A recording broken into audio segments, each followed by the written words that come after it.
Hello, hello. Um, LCC, can you hear me okay?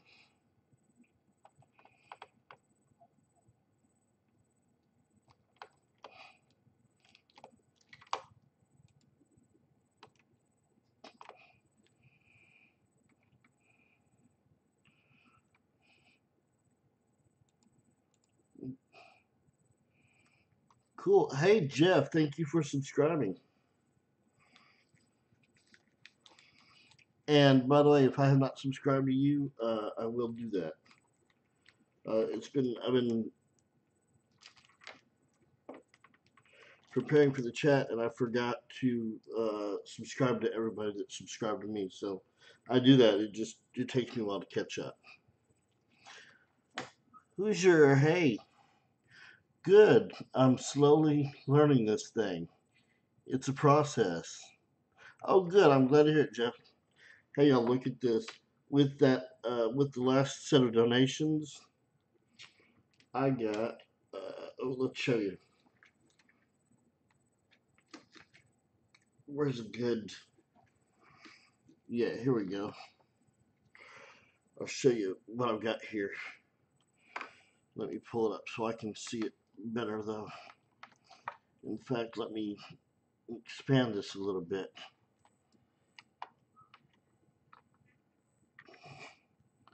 Look at that. A little bit of glare. Well, all right. So I'm gonna have to learn to get work around the glare, but look at that quality.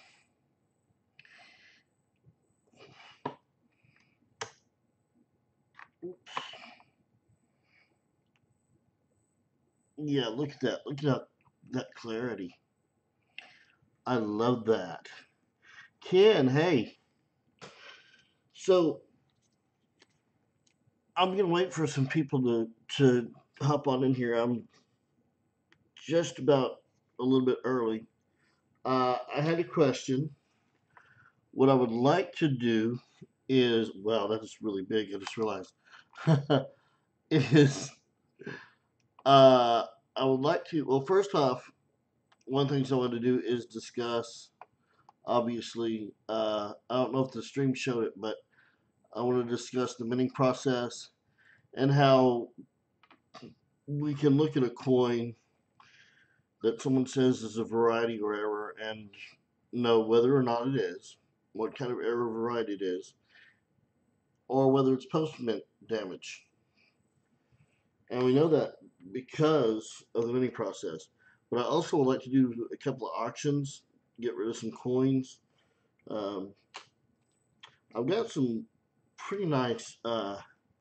Hey, Crystal, welcome. I don't know how to do it. I've got a lot of errors and varieties. I've got a handful of Jefferson nickels, and I've got these available, which are the autographed bill for you counterfeit detection guides. So, and I've got slabs too. I also definitely want to sell. I've got a walker that I've got to get sold. I'll show it to you real quick. So I don't know if I should do the auction first or if I should do. See, it's got some gunk on it. It does have gunk on it, but I mean it's a beautiful coin.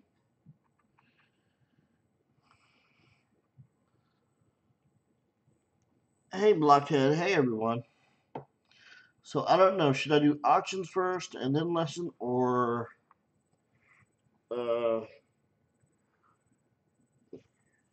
the other way around?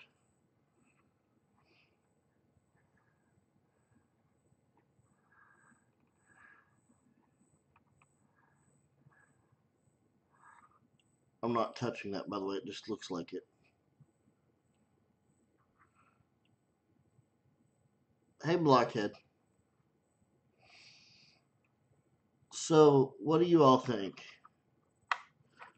Auction and then lesson or lesson in auction or do the show, get people in, and more support to an effective auction. I like it. So, yeah, basically, I've been doing research. I know, well, for those of y'all who don't know, uh, I took a course at the American Numismatic Association Summer Seminar in 2000. I was 16, and it's been a while ago. And it was on the modern minting process and how errors and varieties occur. Now, that was a like 5-day course, 9 to 5. So you can get really, really in depth into this stuff.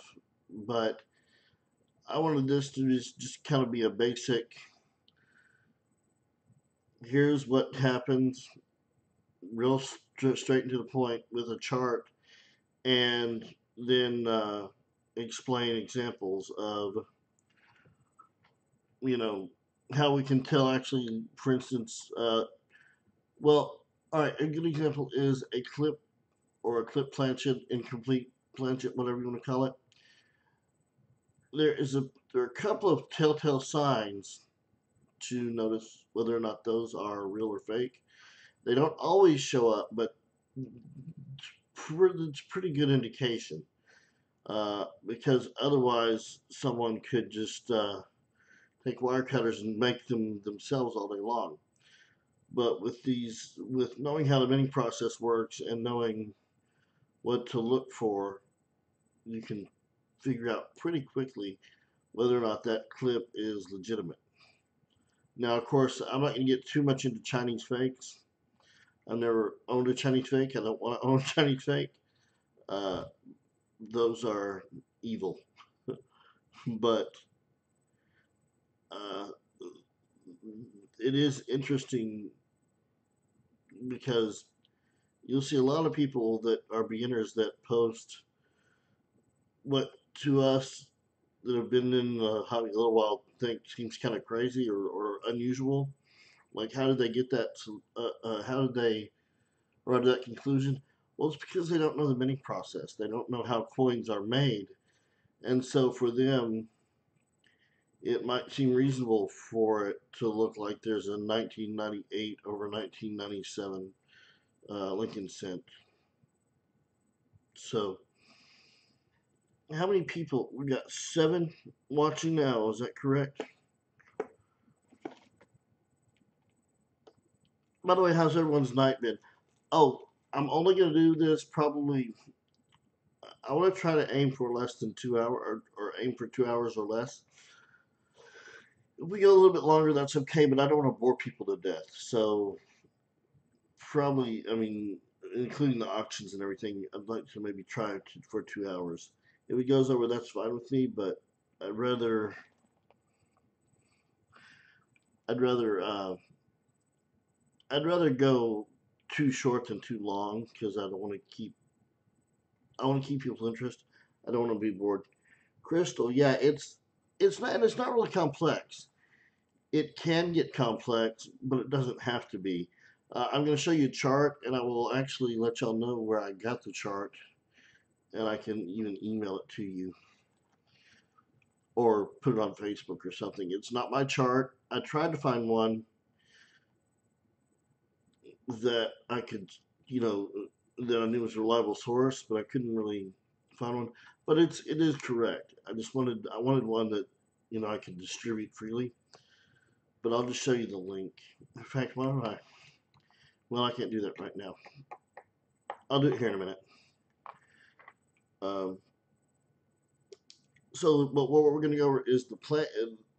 The system is, you know how you have the Philadelphia, Denver, and San Francisco mints?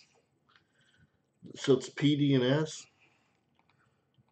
Yes, Jeff, they do, and there's a good series on YouTube that I was going to link to, and I forgot. I think like a 5-part series, and one of the guys in there is Don Kagan, who is pretty big in the hobby. But so we got the PD and S, Philadelphia, Denver, and San Francisco mints. Well, there's also the minting process is a PD and S system.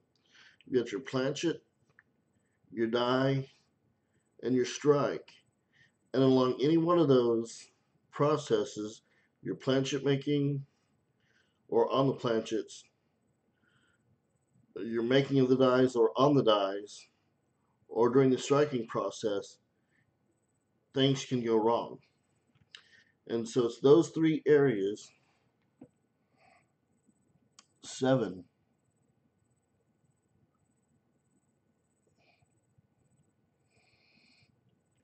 Seven what, Lincoln?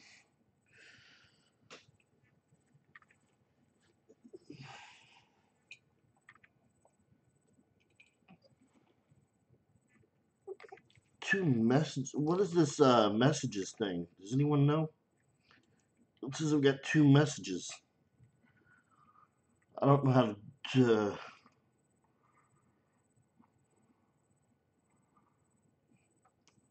That's weird. Seven watching now and two messages. I don't know what that means. No, it says none. That's weird. All right.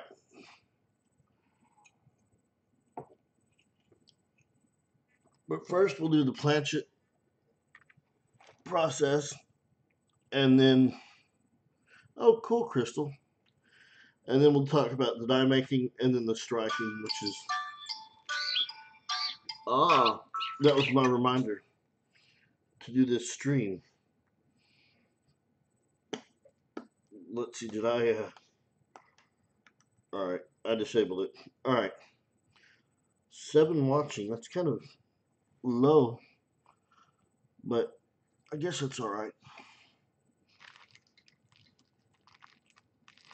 But yeah, the PDS is some planchet, die, and strike. I guess I'm gonna go ahead and pop this chart up here, and then we'll go over it. Does that sound good? Again, two messages, but I don't know what that means.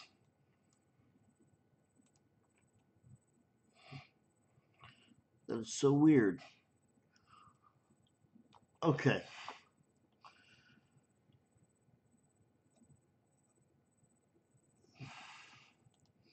All right. So this is a pretty good chart, or not chart. It's like a flow chart almost. Image.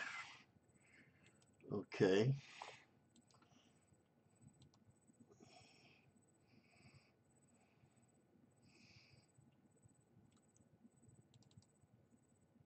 Cool, Ken. Now let me see if let me click OK. Oh, that makes sense. Now let me make this much bigger so that you all can see. This is copyright. This is Encyclopedia Britannica is what it is. All right, so can everyone see that chart? So it used to be that the Mint made their own coils. Now they have someone else that does it. They have these huge long metal coils, which are the thickness, should be the thickness of the planchets and the composition of the planchets. So all that should be perfect. And there can be a couple things that go wrong there. If the coils are not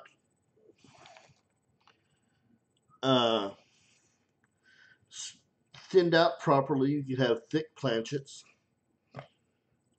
or what will be thick planchets. And if the edges are not even, you could have it so that you have some clad layer problems. And you can have thin planchets or like I said, clad layer problems. So what happens is this big coil gets rolled out onto a conveyor belt, I guess you'd call it.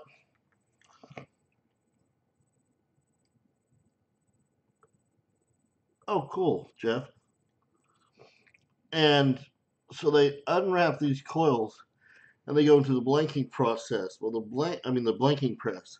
The blanking press is where you're gonna have clip planchets, because what happens is they're supposed to advance evenly, and you got a whole row of punches that essentially, like a cookie cutter, create the punches and then push them out. So it's like a punch and then a push out. Well, if things don't advance far enough or correctly, the holes and the planchets will overlap, or I'm sorry, blanks. They're blanks at this point. I need to correct that, make that very clear. So these blanks can end up overlapping and getting punched into different shapes, and so you'll end up with these clips. And it's very important to remember that they're missing metal, and how they're going to look later. So the webbing gets cut up. The big sheet, what's left of it, gets cut up and goes back, and it's sent to the production company, and they turn it back into more sheets of metal. Now, the blanks at this point go into the annealing furnace,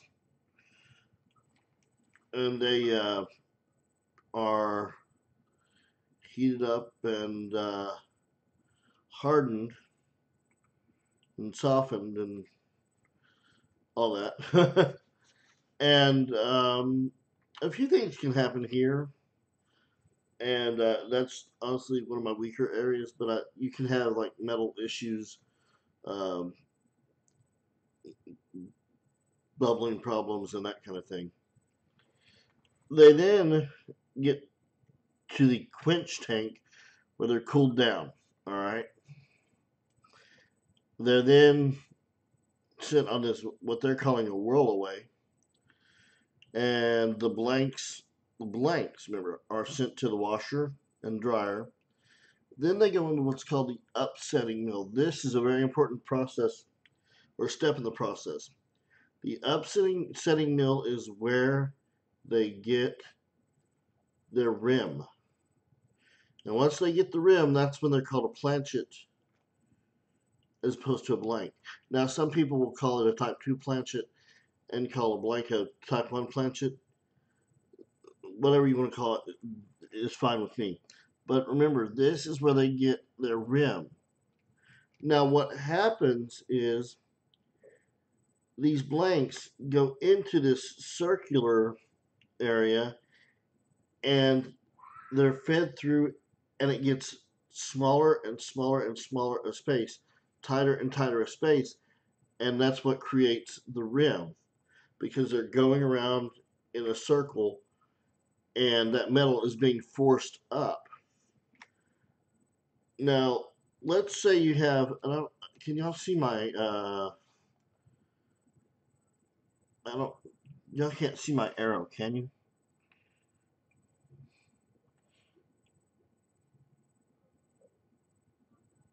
I want to show you something if you can. If you can't, that's all right.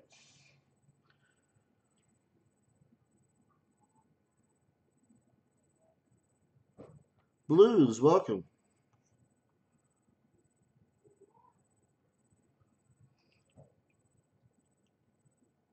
All right, well, think about, right, I understand. That makes sense. All right, well, imagine the blank, okay? The metal is supposed to squeeze on all sides, right? To create that edge, to create that rim. So the metal should be squeezing in all directions. Well, let me ask you, what happens if there's no metal to squeeze? Like when there's a piece missing, say, from a clipped planchet. If there's no metal to squeeze, there's no metal to squeeze, but also it can't create any pressure opposite, meaning on the other side of the, straight across from that area that's missing. There's no pressure because you have to have equal and opposite pressure, right? Kind of, blockhead. That's really close. Yeah, Ken knows. You're not going to have a rim on the opposite side of the clip. Why is that important? Well, we know if you, when the coin is struck, all right, you're going to have the piece that's missing and then the no rim. Well, on a struck coin, you can tell when it is missing that rim. And I've got an example I want to show you real quick.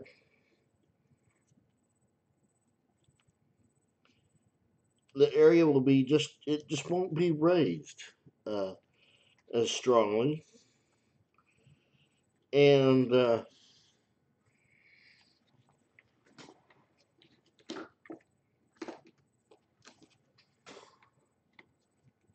hang on, I'm getting my clip. Here we go. Is this a good example?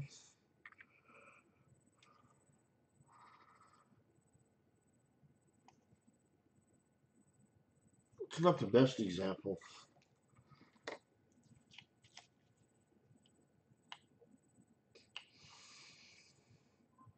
I had a real good example that I was going to use.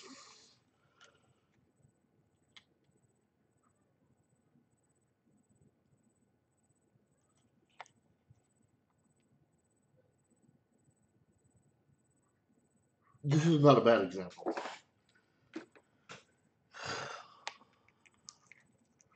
All right.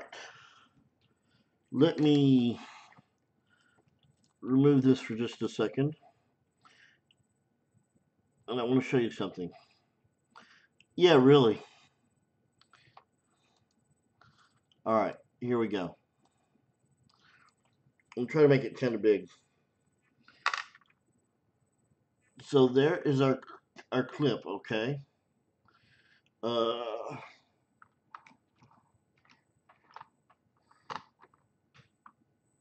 one thing I don't like about this scope is it takes forever to raise the the stand, and then the focus. This actually has two clips. This is a double clip. You see that? Which does happen. Now let's go right across, and you see how we got. Well, there's a good example. See how it's a little bit flatter on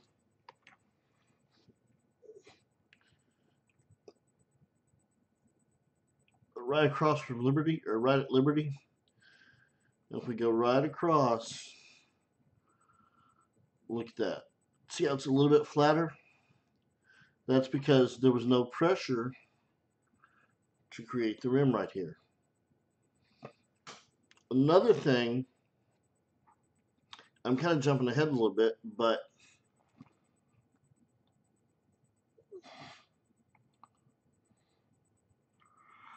grab the arm where it meets it. Grab the arm where it meets upright.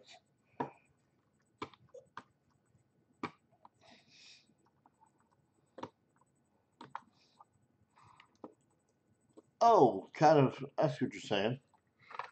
All right, I also want to show you something else. Who said, someone had said weak strike. Well, look at here.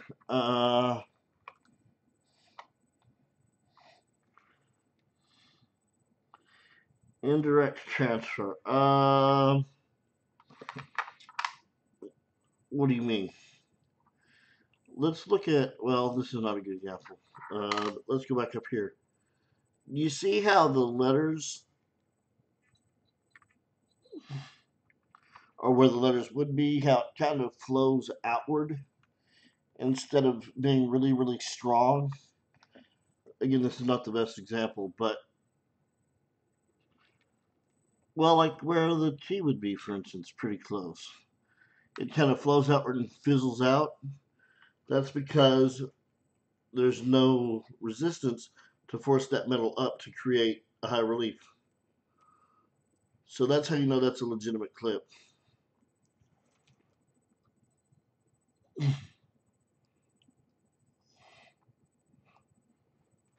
The bulge all around Abe's noggin.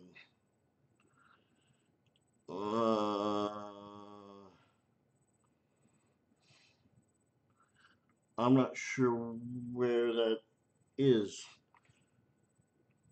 And let me see something real quick. Wow, that was. This is a better example of that metal flow I'm talking about. See how the states of how it just kind of fades out into nothing?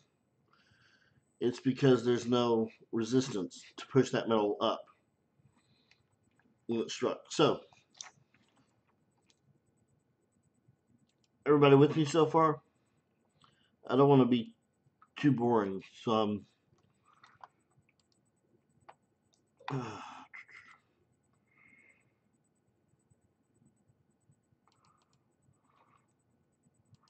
okay. Okay. So that's when you get to the upsetting mill. All right. And now you got a planchet, by the way. Again, that's a planchet. And then you go to the stamping press, which is I wouldn't call it that. I think that's confusing, but it's where the dies are and where the coins get struck. So when the dies get struck, a few things can happen. They get fed into the die onto the die by feeder fingers. Now sometimes you have dies that are really close together. Well, let me back up. So I'll start simple, then get more advanced. First off, dies can become loose. And if they become loose, it can rotate. That's why when you look at some coins, they have what are called rotated reverses or rotated dies. That die got loose and the alignment is now incorrect. You can also have where the planchet does not fall right onto the center of the die, and it creates what we know as an off center. So everywhere that it is centered on the die gets an image, and the rest does not get an image. Does that make sense? And then what we have is when the dies are close together, and the coin or the planchet lands between the two dies. When it lands between the two dies, it lands partially on one and partially on the other. And what you get is sort of like an off center, but it's off center on both sides. And you get what is called a saddle strike. So it looks almost like, well, it looks like a saddle, but it's really, it looks like there's two off centers.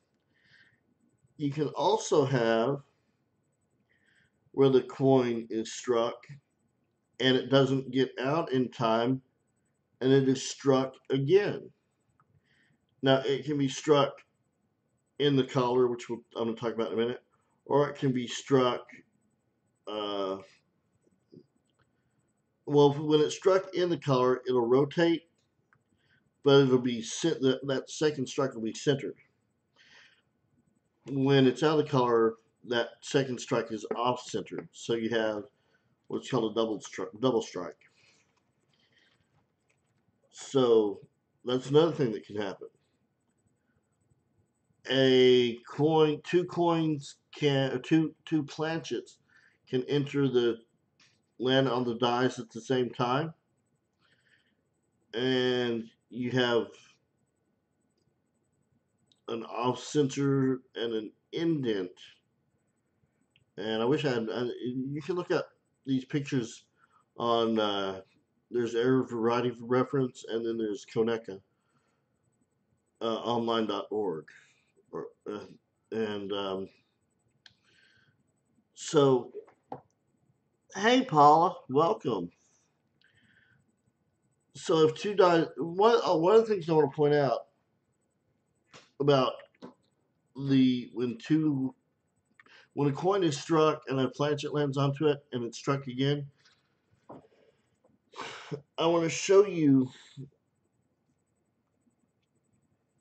the difference between that and what we commonly see on CoinOp and other forums, which is known as a vice job or a glue job.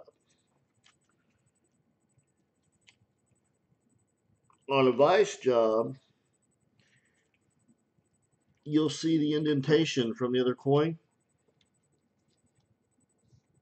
but it won't be and it'll be reversed, which is fine. But where am I going with this? The coin, when it lands in there, would receive far more pressure than what the vice shows.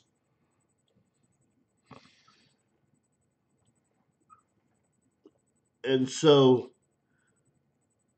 we can put coins in a vice all day long, and we know by looking at them that they weren't struck that way because the strike is so weak. And you're talking two already struck coins.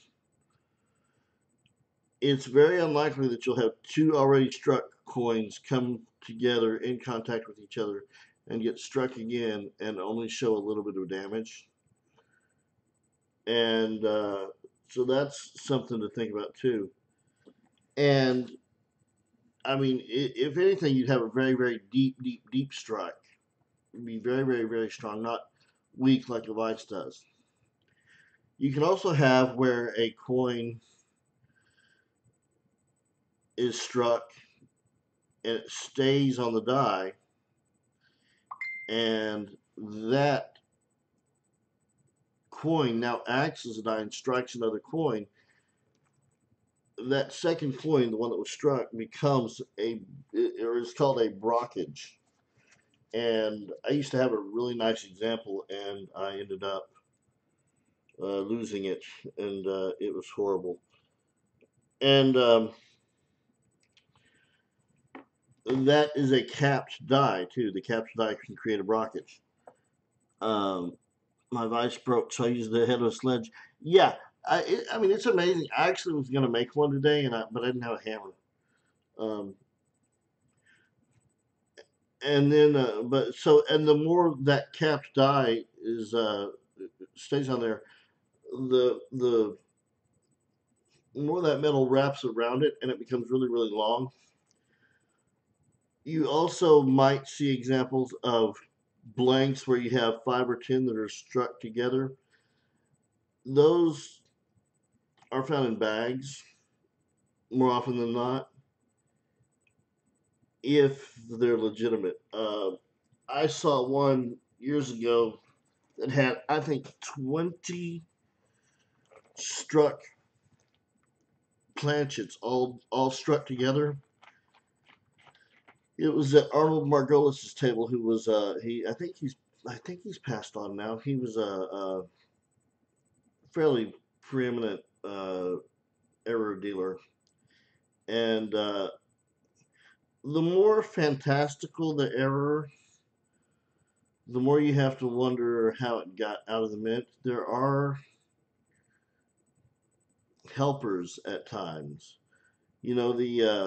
The if y'all remember the Sacagawea planchets that were struck, and they had, I think it was Washington obverse and Sacagawea obverse.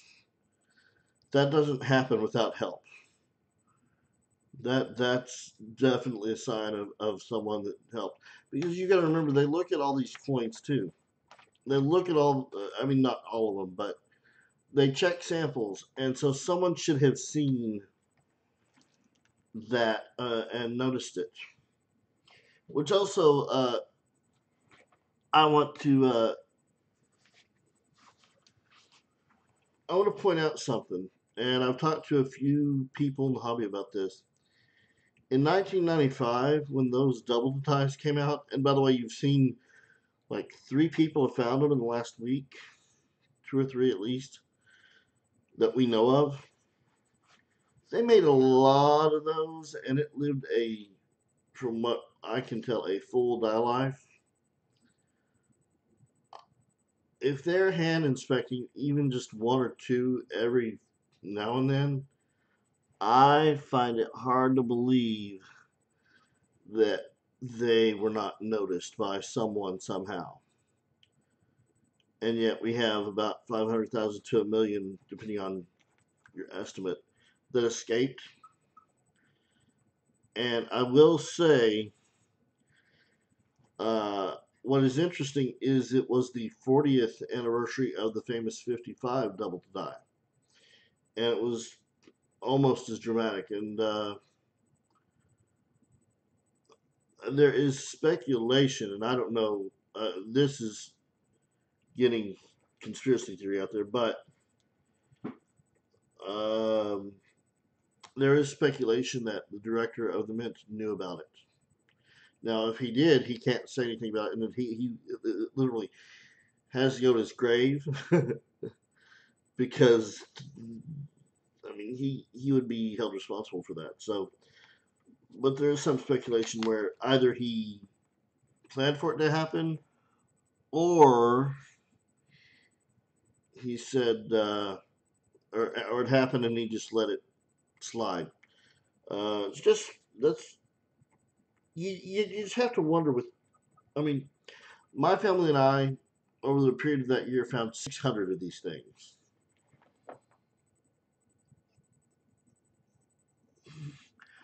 It is amazing, Paula. Actually, it's the 1960, especially Denver, small date. I see so many of those, and I don't know why that is. Actually, my stepdad bought, I think it was like 100 rolls one time, and they were unsearched, and we went through most of them, but didn't. We ended up selling off a lot of them, which was stupid. I wish we'd gone through them and gone through all of them. But yeah, so I mean, yeah, so I mean, I have to wonder. And apparently, Philip Deal, and I was young at the time. Yeah, but so apparently Philip Deal, who was director of the Mint, really liked collectors, and I've heard this from numerous sources. And someone once told me they asked him if he knew anything about it, and he just kind of gave a half smile and didn't want to talk about it. Again, that's speculation. But I have to wonder. I mean, there were an awful lot found. There are an awful lot still found. All right, so that kind of. I'm trying to think what else happens in the actual striking process. So we've gone over planchets, how they're made, dies. I think I. Oh, you're fine. You're fine. Thank y'all for coming in. Uh, Let me pull up the die making process. Does anyone have any questions about the planchets?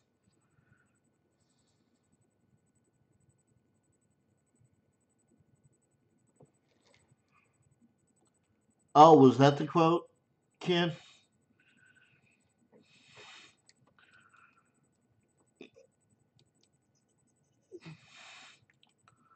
That's interesting. like I said, I mean, I don't know. I just that's just what I heard. I mean, I could be completely wrong about it. Add source. Here we go.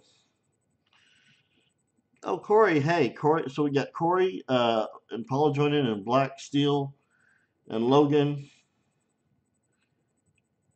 Thank you all for coming in. And let me load up this next image. So does anyone have any questions? I know I'm kind of all over the place. No worries, Logan. Do what you can. Okay, so the clip planchet, you have a ton of oh, you have a coil. It goes through a what do you call it, conveyor belt, and it gets all these round punches are punching out blanks like a cookie cutter, and sometimes those punches will overlap an already punched area, and that's how you get an off center. I mean, a clip. Pardon me, a clip. And then double dies we're about to go into. Doubled dies. Sorry, that's the correct term, by the way. Doubled with a D. Uh, I had people harp on me about that, so I'm gonna just make this a little bit big at first, and then we'll go through it.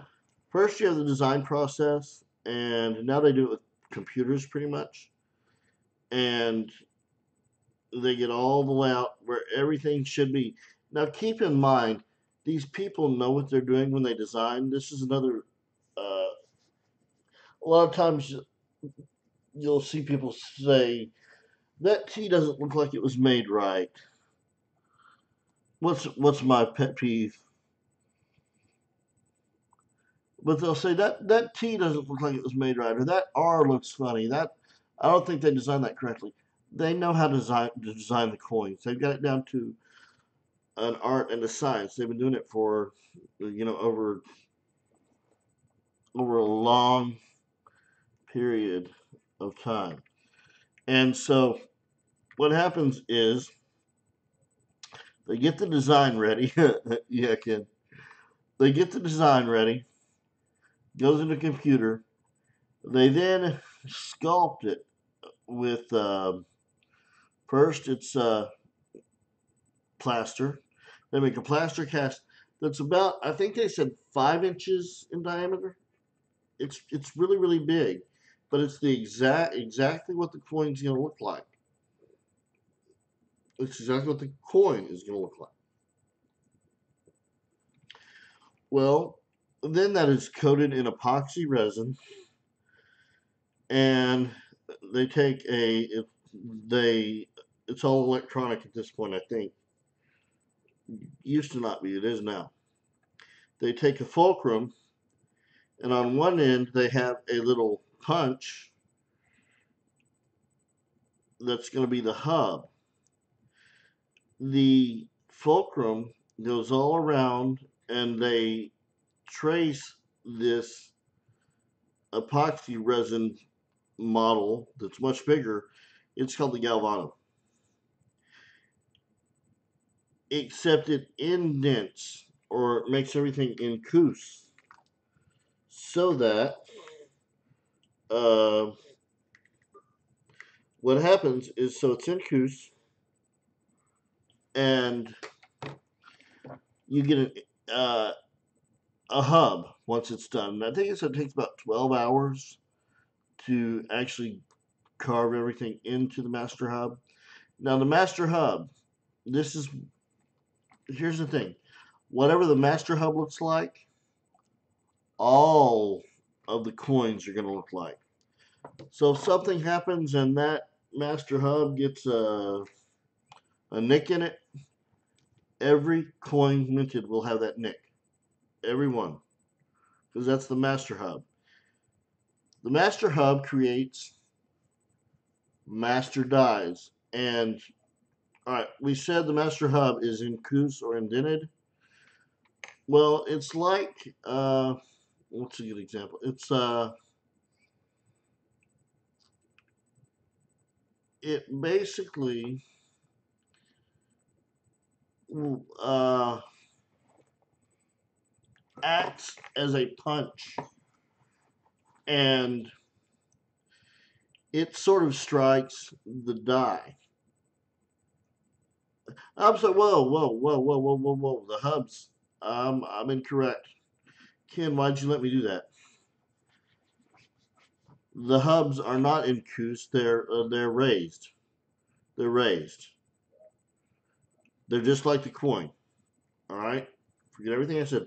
They're just like the coin. The hub presses into the next piece of metal that creates the master dies. So you get the master hub, creates the master dies, and there are about two of them, at least according to this chart. The master dies press into metal that creates the working hubs, and there are several of those, and the working hubs create the working dies. Now, at any time during this process, one or more of these can get a double impression, and that's how you get doubled coins. And what we call double dies, it actually could be a working hub that got doubled. It doesn't have to be a die. But whatever happens, the higher up in the process, the more coins are going to be like that on up to the master hub. Again, where it's going to look like that on all coins. So really what happens most often is with your working dies. That's where you end up getting a lot of your doubling. That's where you get most of your doubling. And let's see.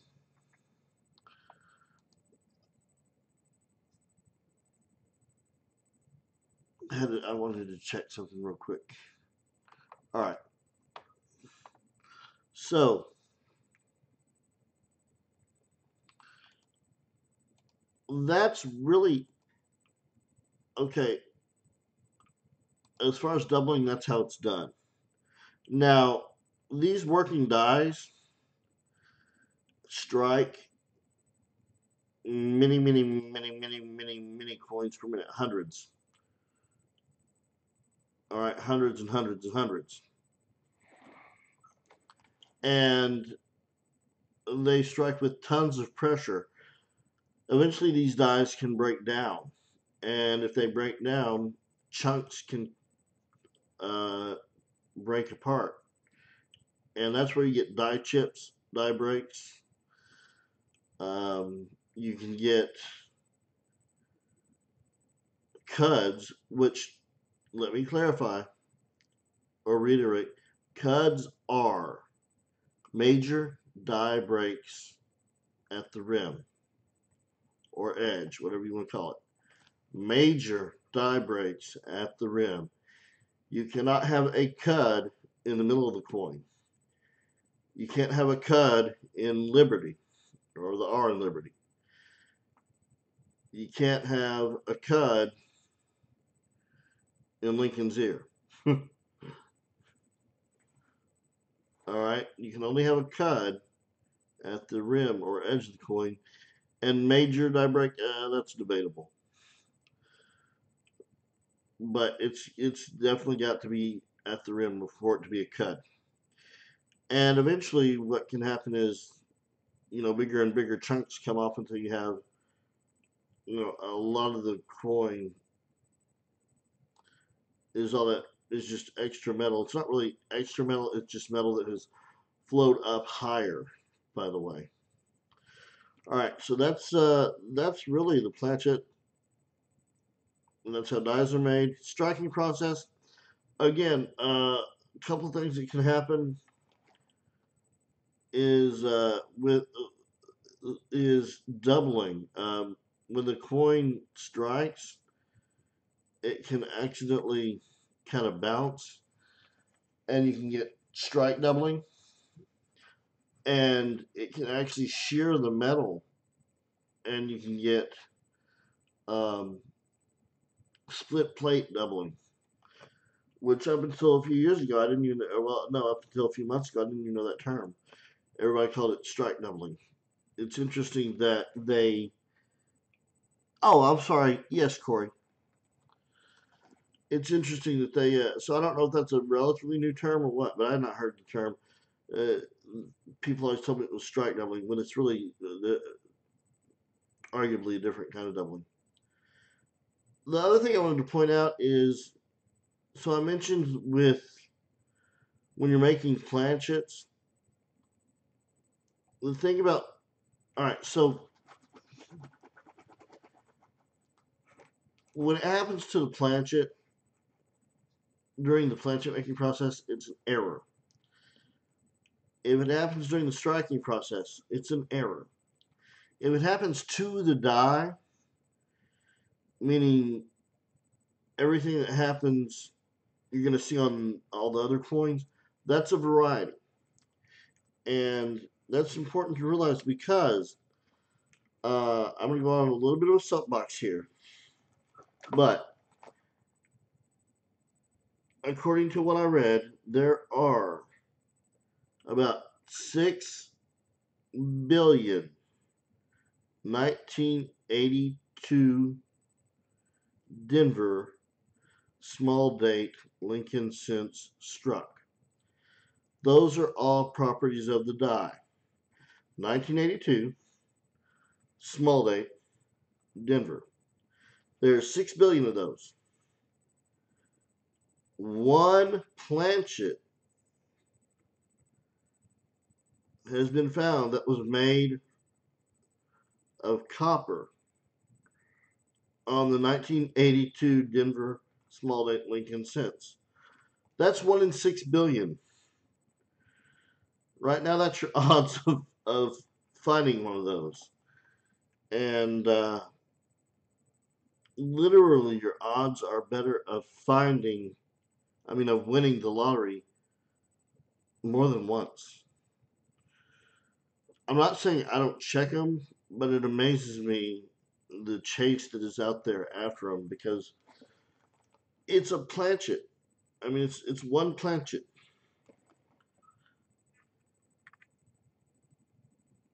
It's actually worse odds than the lottery. It's 1 in 6 billion as opposed to 1 in like 200 million. A coin with a cup will have extra metal at the rim where it flowed. Yes, exactly. And those are really collectible. Actually, I had a couple. See, I don't sell a lot. I do every now and then, and but I didn't really have a lot of cuds, so I didn't know what they went for.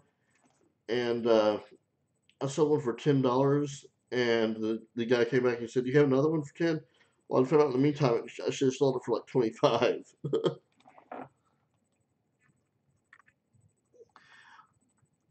Coal. Oh, coal is a heavy worth to know.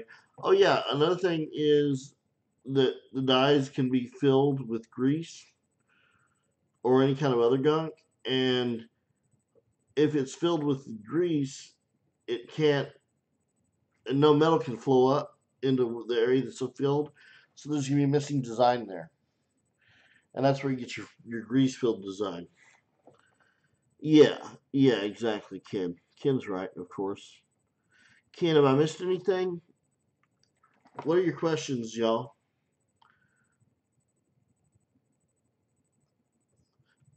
So basically, what I'm getting at is if you memorize this process, you're going to kind of figure out, well, this doesn't seem right. You've got this, the vice jobs are the biggest, most common thing. But then you have worn coins, you know, and sometimes you'll see really obvious evidence. Like I've seen coins where it's clear someone like used sandpaper to grind them down.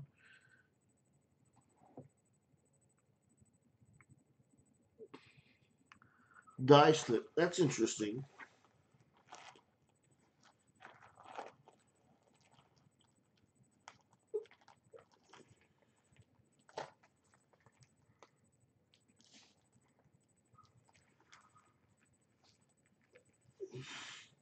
How many people do we have watching? I'm just curious. I can't see. Wait, maybe I can. 13. Y'all are quiet for 13 people watching.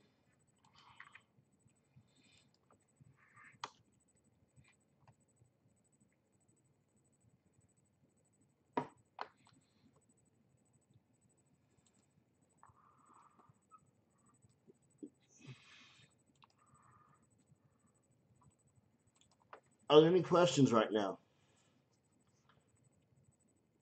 Anything at all? I don't know if we have enough people to do an auction. I've got tons of coins though.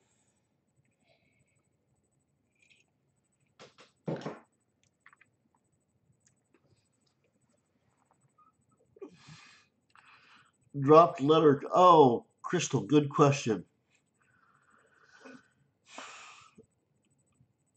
Um,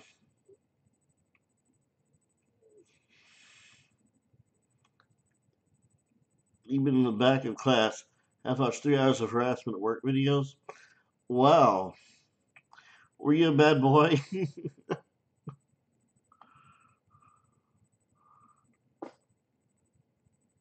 Where's my, oh, well, we can show my face now. Ah, let me remove this image.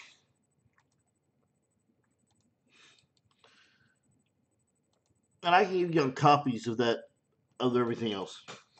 It's nice when companies teach you how to harass people. That's right.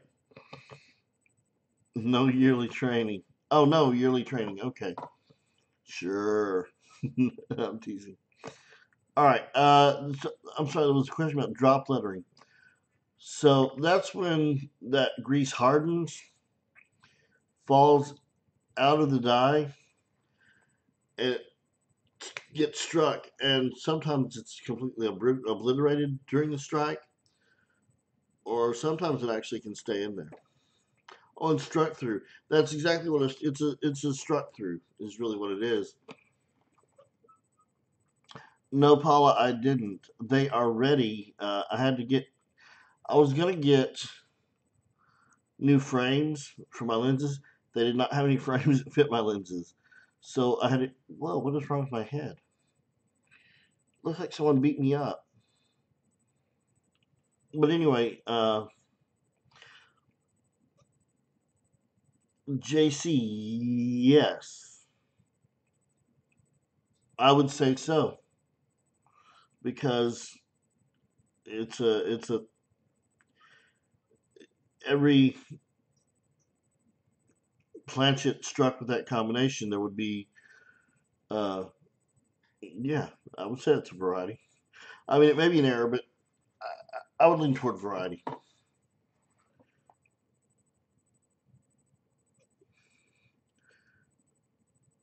But no, the glasses. So they didn't have any frames, so I ended up having to order all new glasses and all that stuff. So that kind of stunk, but oh well. Essentially, yeah. Oh yeah, and you can also have like wrong stock, where you've got the planches that are the right size, but then maybe not the right diameter and the wrong weight. You also got struck on wrong planches. Now, what's interesting, you'll always, now there may be an exception, but I want to say you'll always have planchets that are smaller than the dies. So, for instance, it'll be uh, a dime planchet struck by a penny or a cent, or a nickel that strikes a penny planchet, cent planchet. Does that make sense?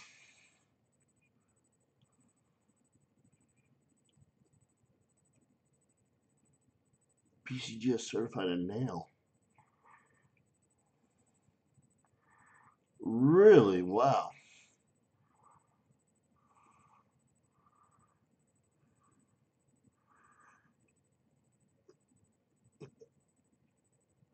Yeah.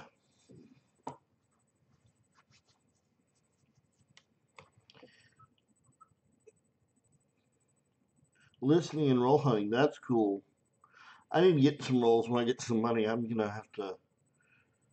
I'm gonna sell these coins and go get some rolls. Let's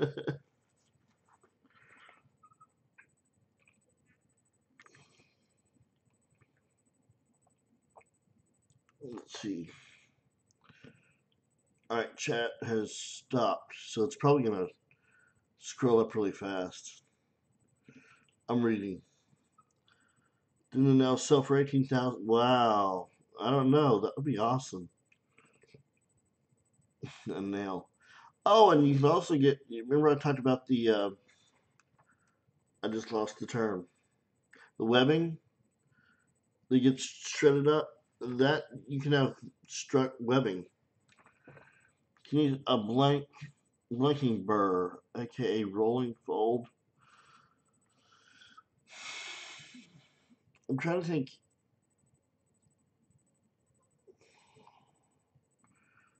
I honestly don't know if I've seen one. I mean, I know what you're talking about, but it's escaping right now. Bye, Paula. Thank you for everything. You're awesome. I'll see you next week. And I don't know what I'm doing next week, by the way. This I'd planned for a while, but I don't know what I'm going to do next week. No clue.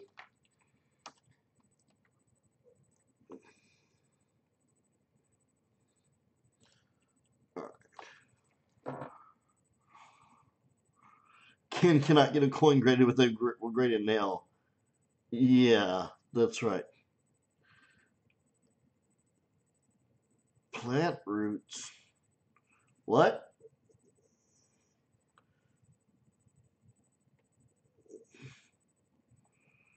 Plant roots.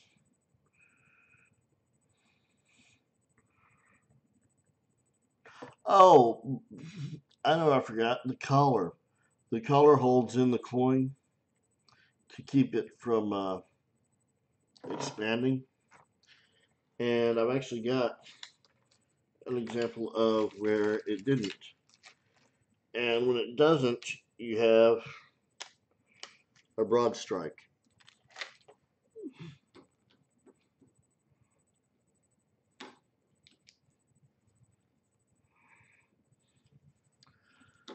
I know I've got a broad strike somewhere.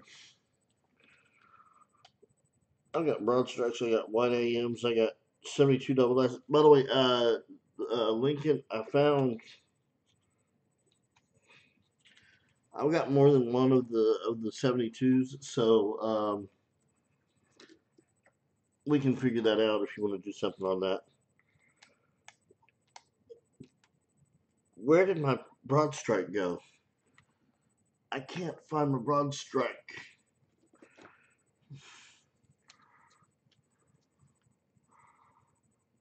Ah, here it is. Here it is.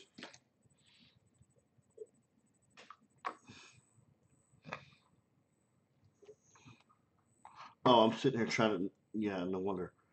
All right. You see how this thing has expanded? That's because it had no collar to hold it in place. And it's the same way on the back. So it's much. The diameter is a lot larger, or whatever you call it, wider.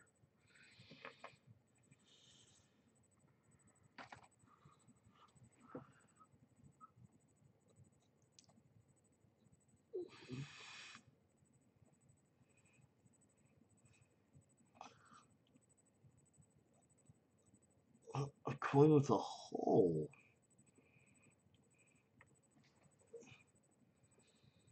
Hmm. I don't know. I'm trying to think. If anybody knows anything, y'all speak up.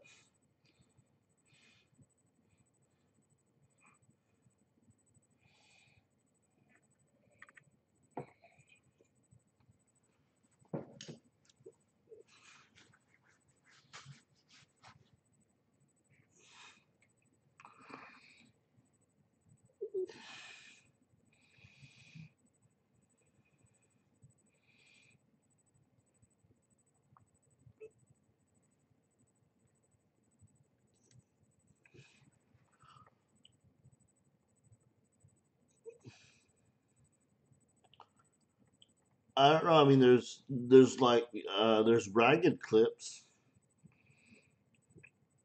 but I don't think that's what you're talking about.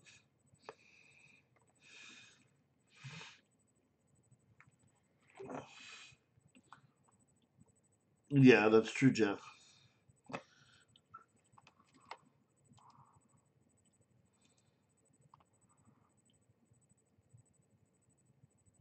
Does anyone want to buy any errors or? Oh, I wanted to get rid of. I've got this. Like I said, I've got this Walking Liberty.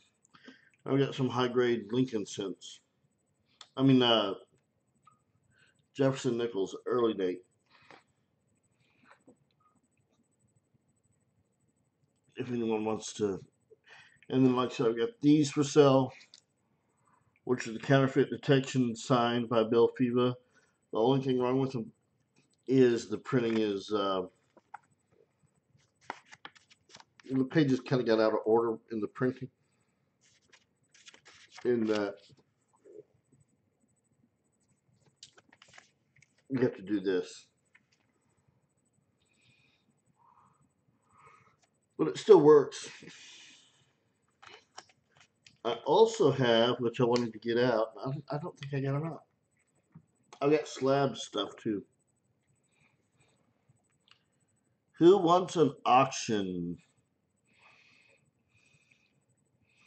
Five now, give me 10. Five now, five now, five, 10, give me 2, 15. Now give me 15. 15, give me 20. I love those guys. I want to talk like that. I want to learn to do whatever that is. Yeah, JW, that's true. That can happen. Do you? I should just I should just give you one, Ken. I mean, heck,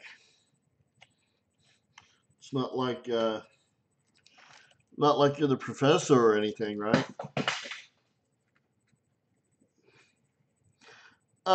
Here's what I was thinking. They retail regularly. I think he said 10.95. I think. Well, I can't really lose on shipping. I don't really want to lose on shipping, which is gonna be $3. I was wondering maybe 7 with shipping. Would that be reasonable? They're autographed, and like I said, the only thing is the printing is. I mean, it still works. There's nothing inherently wrong with them. He just couldn't, you know. 7 shipped. Yeah, how does that sound? I've got. I should have plenty for everybody that wants one.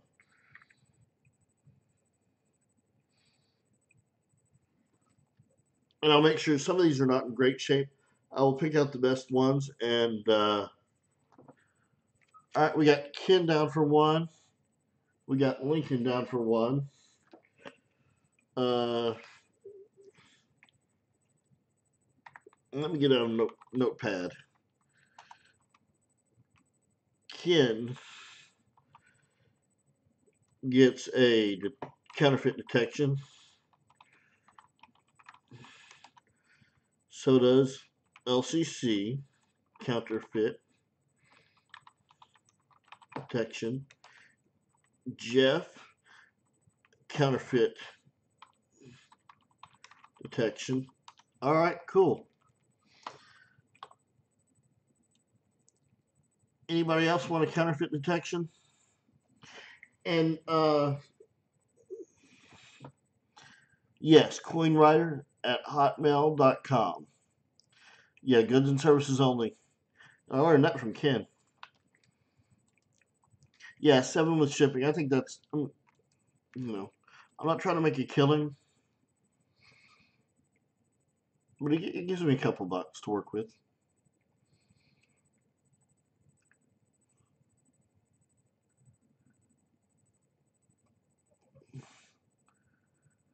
Crystal, did you want one?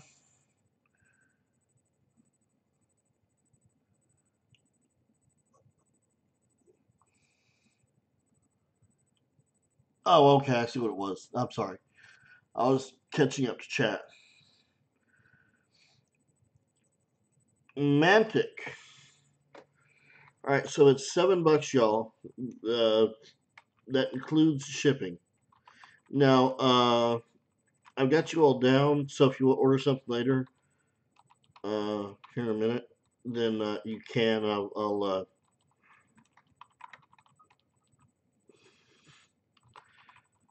Crystal, I do have you down for one. Is that correct?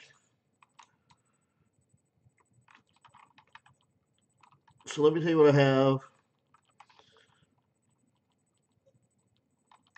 so far. I've got Ken, LCC, Jeff, Mantic, and Crystal. So that's 5, right? That cool? Who wants? Oh, let me show you what else I got. While we're on the subject of like stuff that I got multiples of.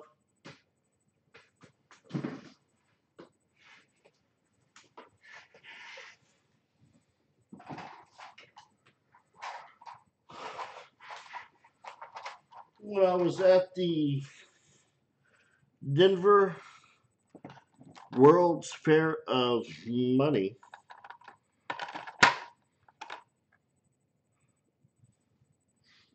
Denver A&A, Rare Coin Market Report, and PCGS got together and they slabbed 1,000 and only 1,000 of these. They're 2017 Philadelphia cents.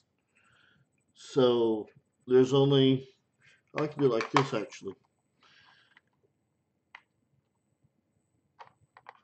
There's the, here, let me.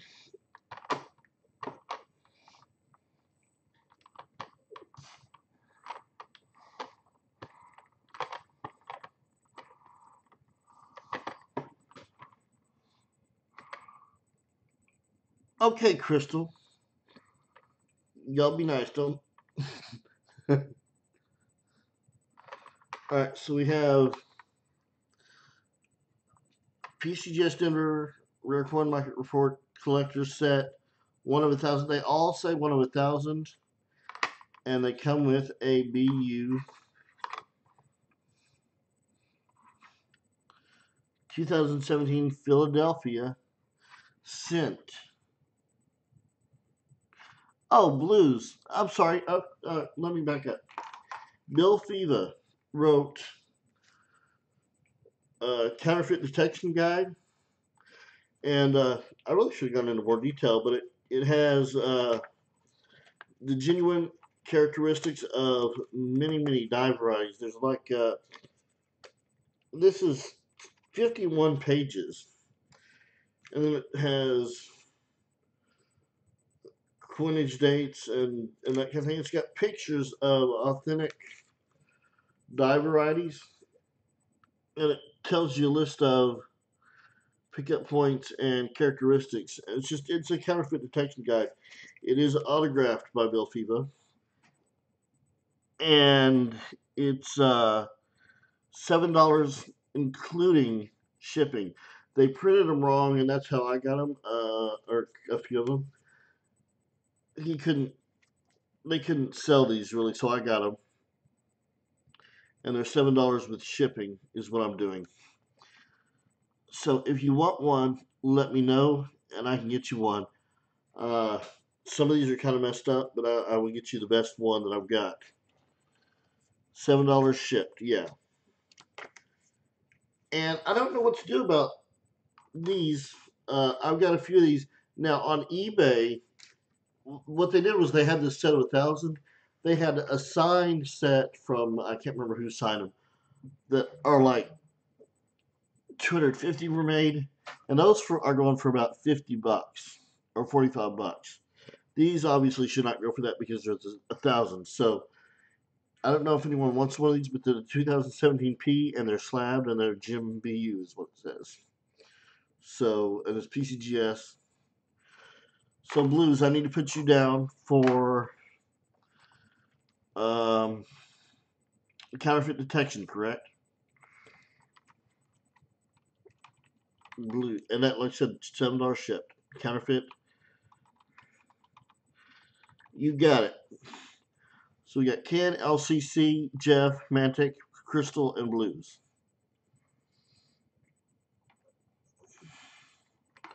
All right.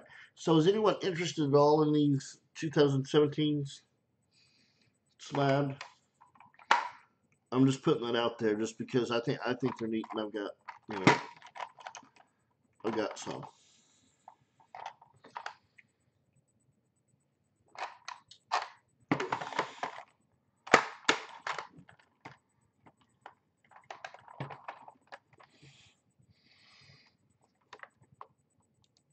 And y'all pay me when you can. I'm gonna keep looking for them. It looks like I've already. Yep, I've got payment from Ken already. So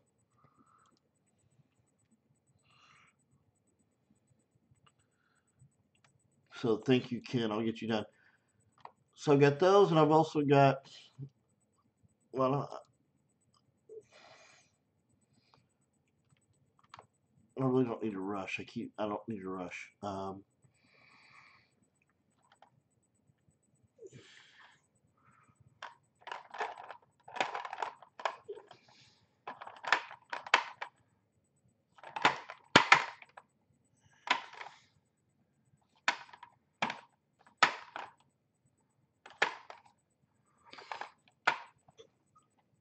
right. Are we quiet in chat, or is it still loading? Oh, this was cool. Okay, Rivendell, thank you. Let me put you down. Please include your addresses.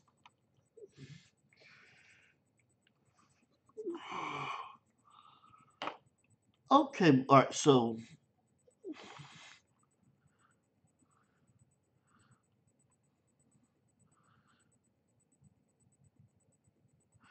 we got Rivendell. Okay. So let me make sure I got this right. Ken paid for it. LCC, Jeff, Mantic, Crystal, Blues, and Rivendell. Put Rivendell coins down. And you're going to be under Vivian Jones. That sounds familiar. Was there an actress named Vivian Jones or something? All right, I've also got the payment from Jeff's paid. Jeff and Ken. Mike, did you want one?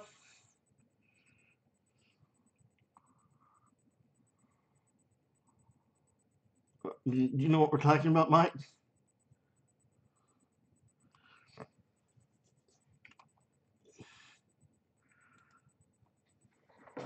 We got Ken, Jeff, LCC, Mantic, Crystal, Blues, and Rivendell. Dude, that's what I have down.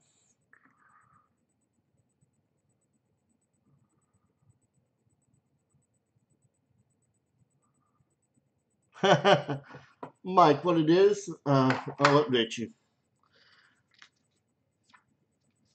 I got this is it's called Millfield's Counterfeit Detection Guide. I've got copies of it. They're autographed. They were printed incorrectly.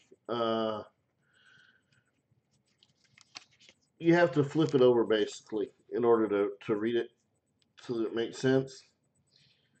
But it's got 50. Was it what I said? 51, 52 pages, and I'm selling them for $7 with shipping. So $7 shipped, and again they are autographed.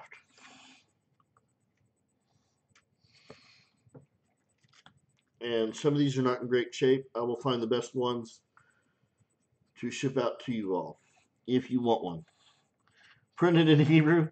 No. Okay, Vivian.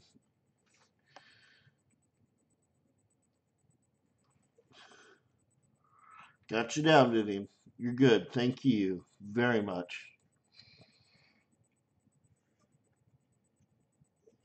Printed in Hebrew. That's funny.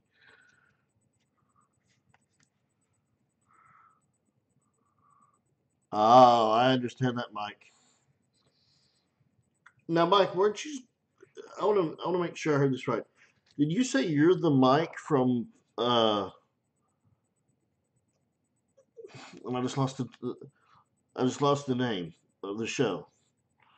But are you not? Did you say you're the Mike from American Pickers,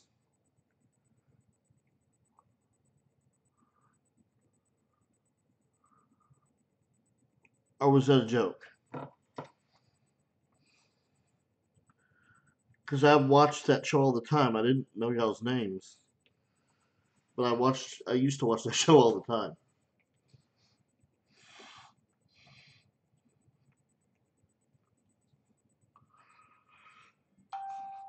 What's that? I've got a phone message. Where did my phone go? It's buried under. Oh my my desk is like Ken's, or at least like what Ken's is. So you are the Mike from. That is really cool. Like really. Yeah. Look how the last name is spelled. Yeah, I thought his was an E. That's what confused me. Um, I mean yours, whatever. Um, Rivendell. Wait, Blues Coin. It is really messed up. Arm Eric B, aka Blues Coins, and PayPal is under.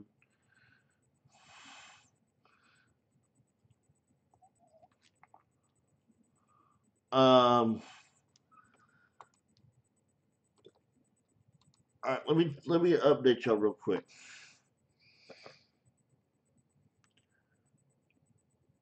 All right, who's Jonathan?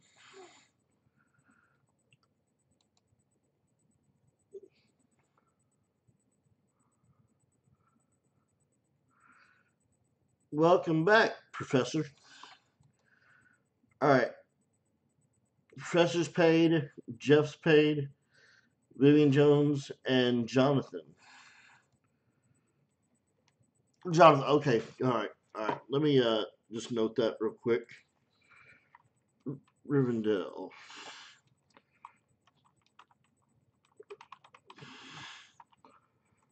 All right.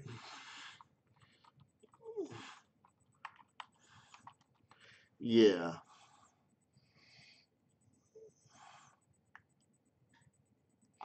Oh, okay, Mike.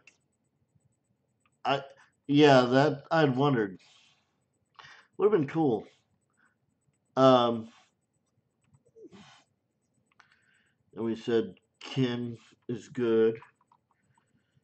Uh,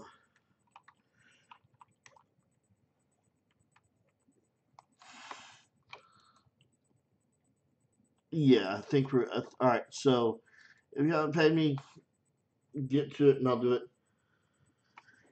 Is anyone interested in those PCGS limited edition things? The 2017 P.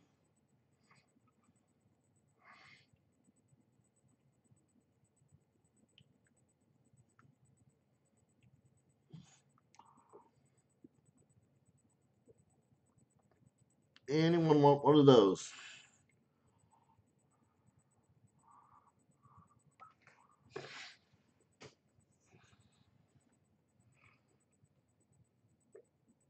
All right, I'm gonna give that 15 seconds.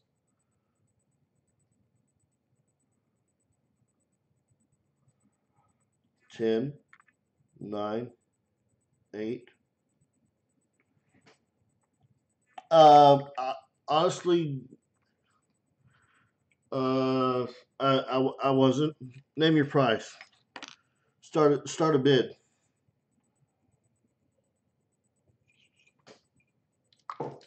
The ones that the ones that or the limited edition and signed, uh, are only have 250, and they're at 45. So I don't want anywhere near that. But but these are limited editions. So just get with me, or you can make a bid now. Otherwise, I'll go on to another item. So I'm gonna do a countdown now. 15, 14, 13, 12, 11, 10, 9, 8, 7, 6, 5, 4, 3, 2, 1. All right, what about this walker? I have. Ken saw this. I've got a beautiful walker. I mean, it's got problems. I mean, I wouldn't even say necessarily it's problems. Um,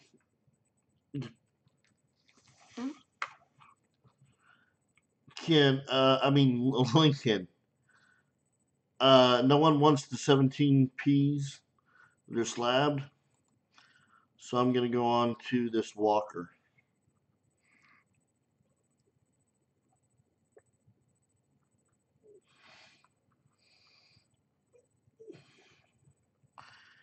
And yeah, does that make sense? It's really nice, but it's got some dark spots.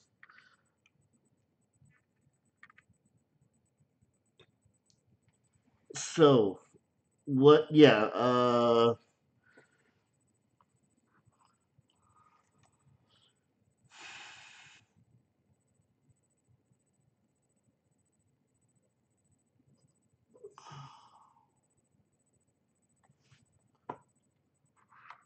Anybody interested in that? Just give me a bid. I don't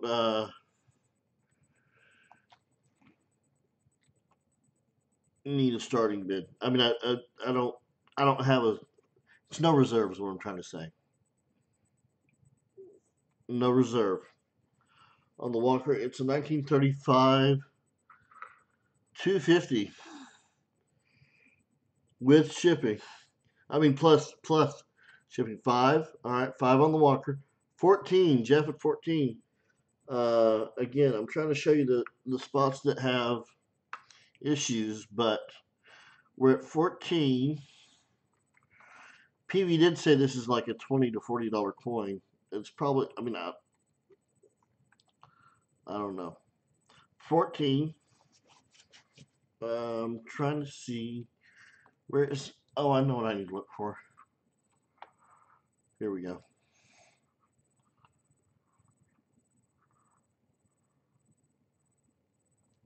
Oh, Ken, that would help, wouldn't it?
I'm gonna go to Obverse because it's the one that has the most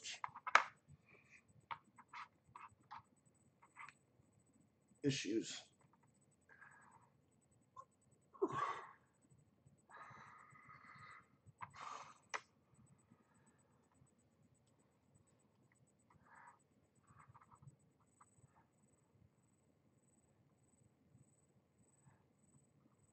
It's 1935.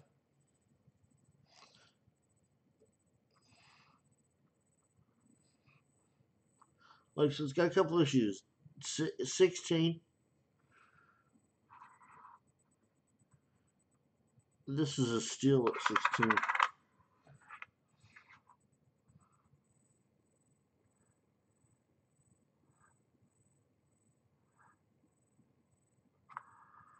Now he's left in the room. We got a chance to bid him out.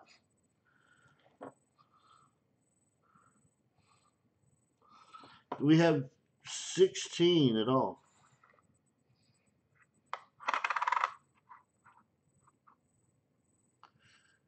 16. All right, we got 16. Jeff. Jeff's in it at 16. This is 1935. Yeah, I mean it is a pretty coin. Like I said, it's got some spots that I just didn't touch because I don't trust myself. But I'm sure they can come off.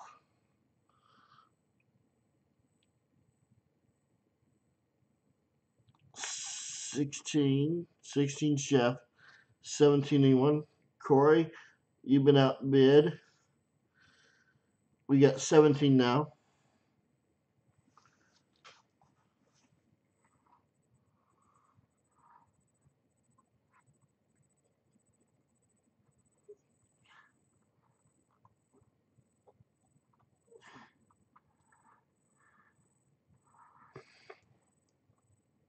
$17. Anyone?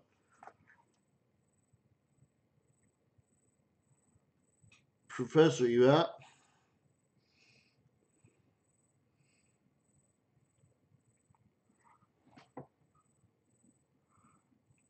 All right, I'm gonna do the countdown.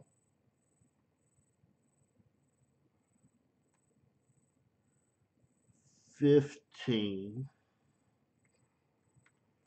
14, 13, 12, 11, 10, 9, 8, 7, 6, 5, 4, 3,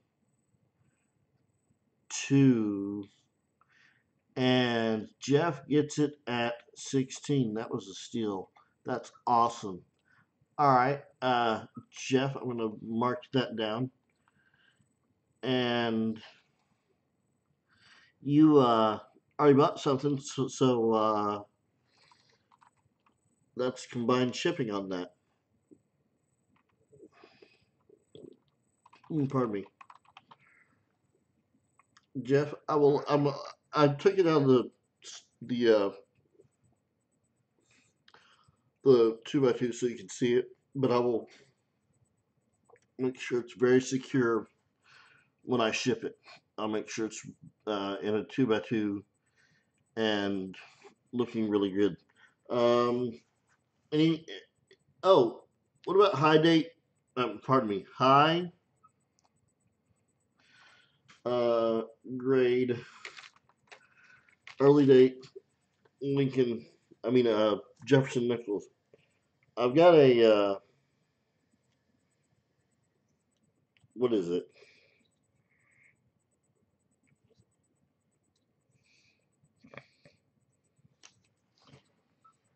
I think it's a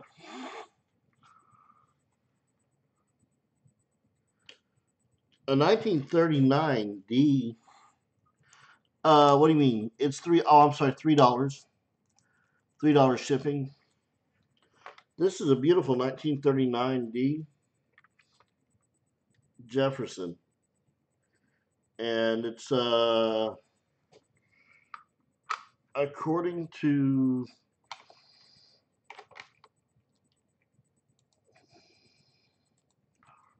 coinprices.org.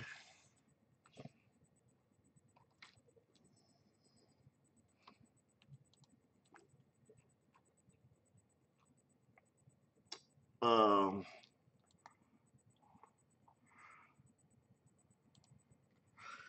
39D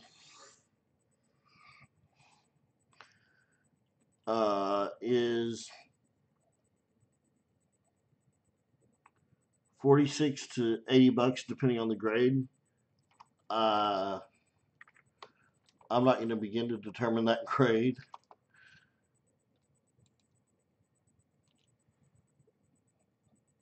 But if anyone is interested, let me show that to you.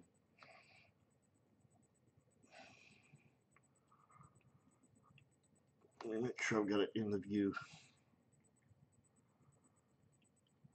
Of course, it's one of those that looks a lot better in person.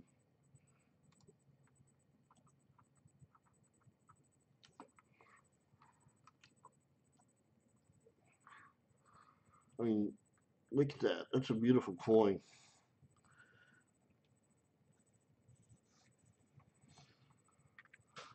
Do I have any? Does anyone is there any interest in that at all? And I'll show you the reverse too. I'm trying to be very. I gotta be very, very, very careful with it.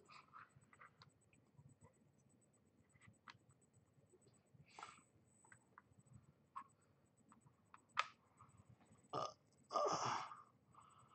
honestly, the step. Well, I don't know. Let's see if those steps are any good.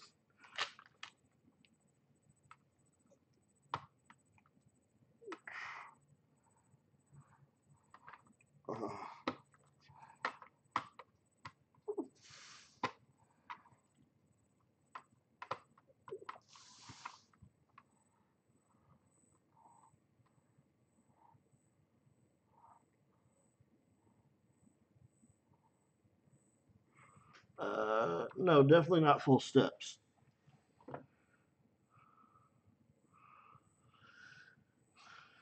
Thank you, Jeff.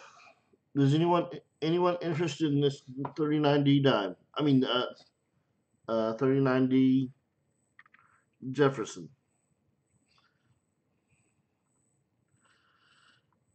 Anyone at all?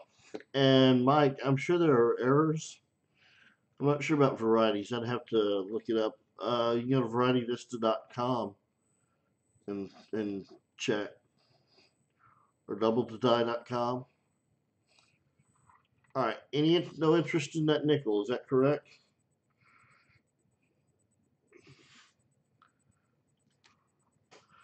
What about high grade proofs?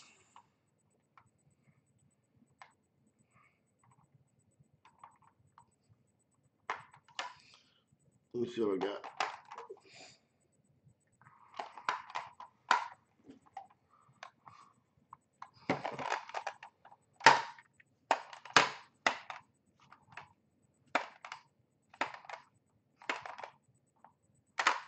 Oh, I'm sorry. What about a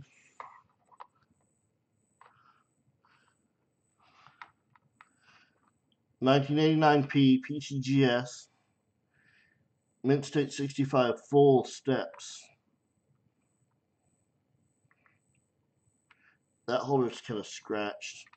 Ken was just talking. Was it Ken or someone else was talking about scratched holders? Let's look at the full steps first. And actually look at the full steps too.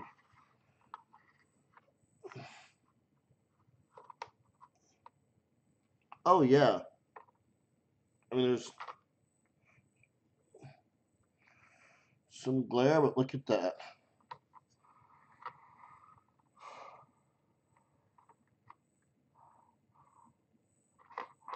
Yeah.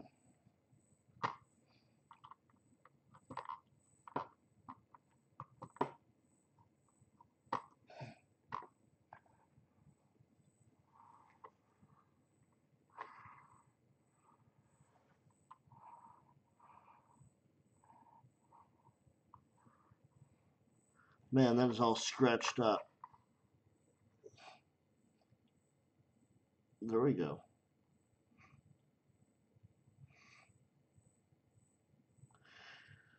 Any interest in that at all?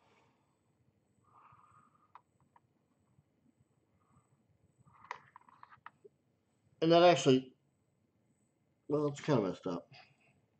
The slab, I mean. I know, isn't that ridiculous? That's probably why I got it cheap. That's probably why I got it so cheap. Any interest on that?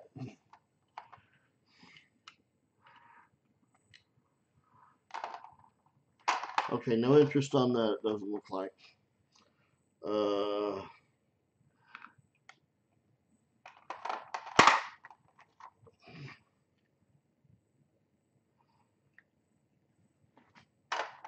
what about this is a 19,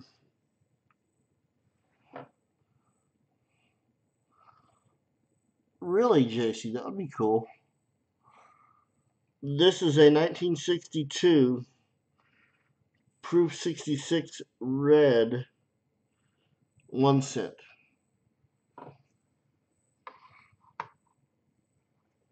And again, the slab is, someone had wonderful fun with this slab.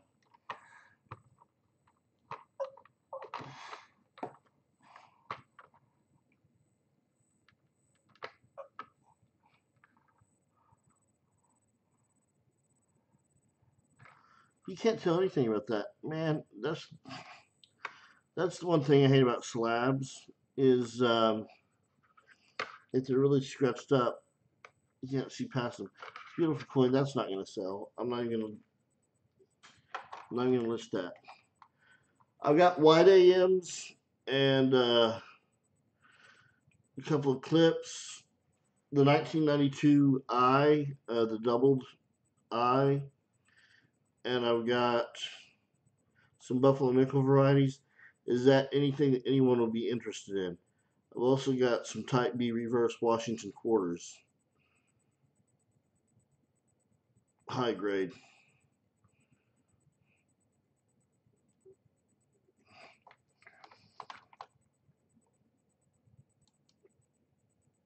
Anyone interested in anything like that? I mean, I've got a ton of errors and varieties.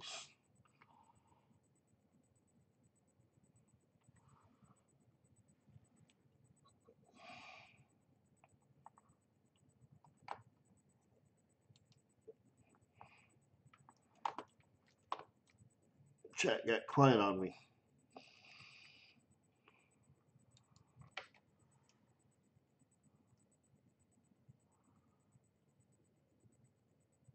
Oh, I've got some 72 double dies as well. Lincoln, you were asking about that. Oh, I understand, Jeff.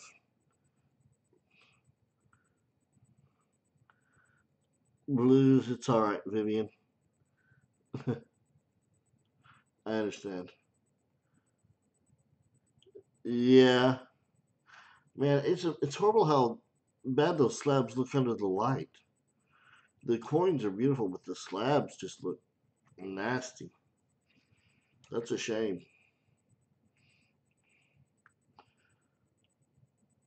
Any error and variety enthusiast out there?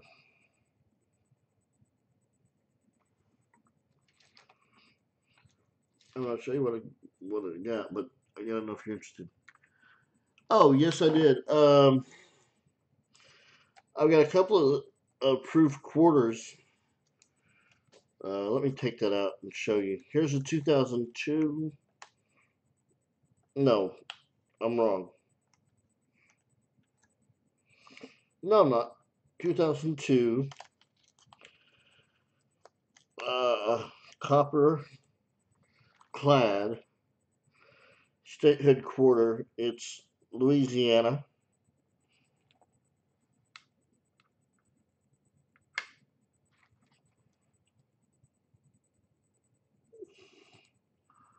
Well, I guess it would help if you could see it, huh?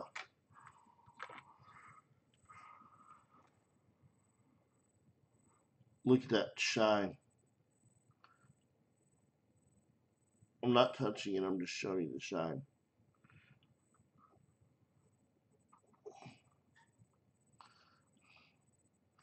And by the way, I think that's dust on there. Ooh, dang.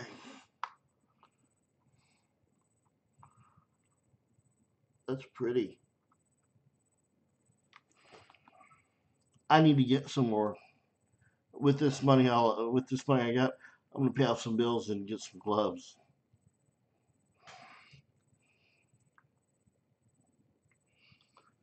Uh,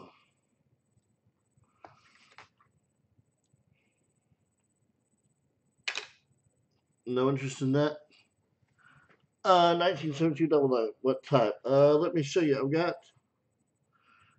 I'll show you.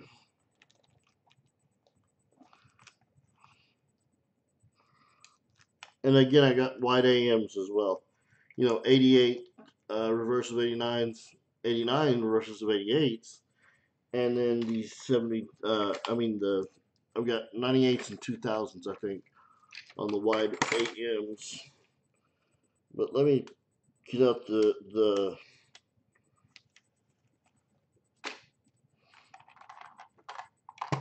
those 72s, and I'll show you what I've got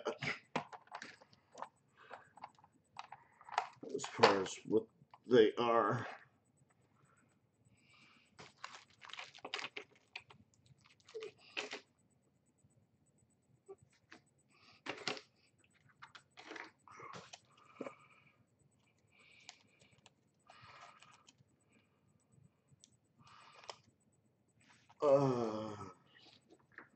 I'm getting there. Hang on.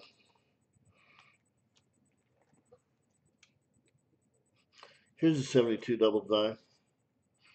I'm not sure which one it is. You might have to. You might have to look. Hang on. You might have to look it up. Oh, drop the slabs. Almost dropped the slabs.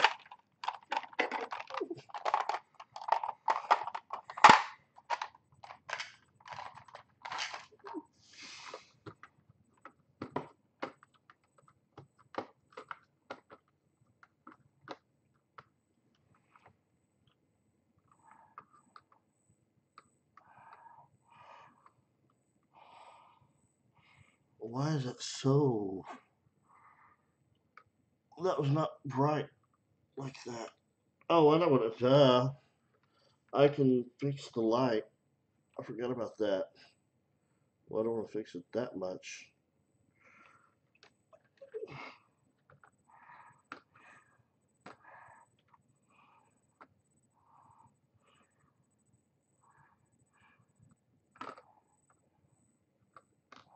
Hang on.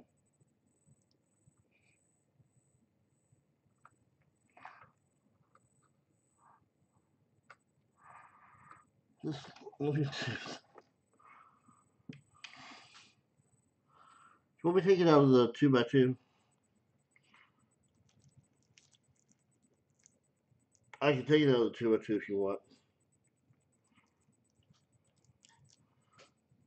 Because it's not wanting to show up extremely well. Oh, there we go. That's better. Uh,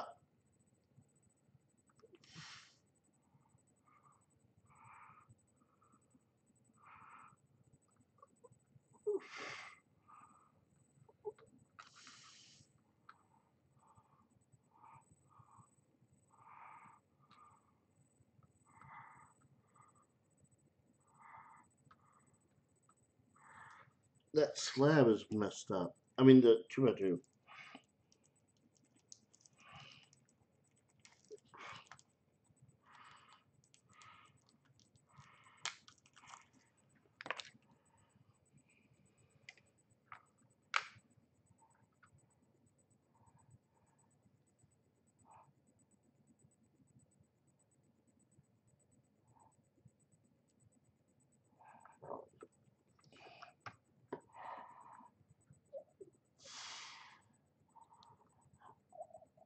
Oh, there's doubling everywhere. It's a strong double die if I can get it focused right.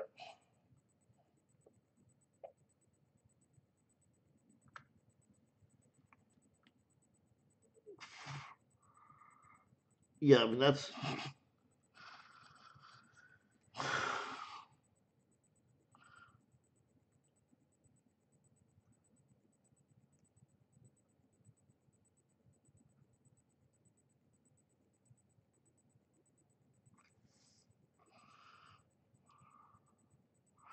Yeah, you can see it a lot better on that. How about $5 for that?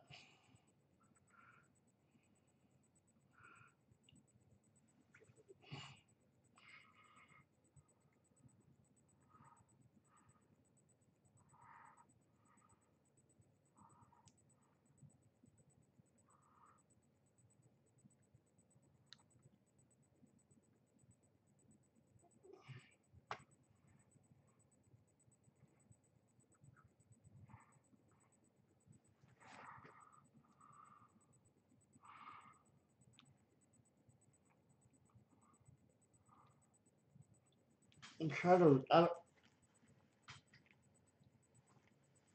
Let me see if I can find out which one that is.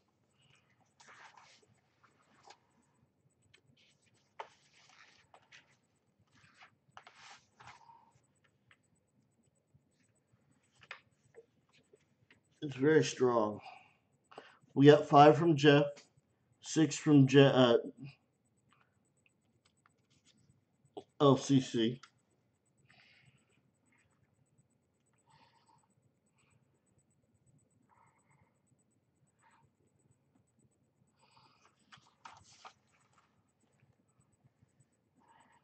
Uh,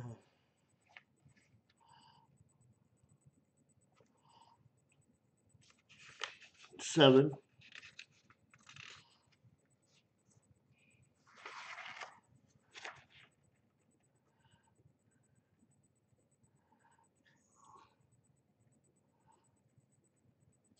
8,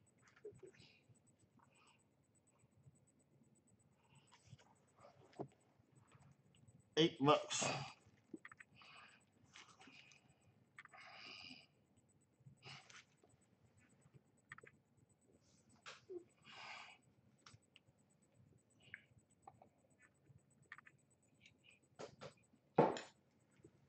We got 9,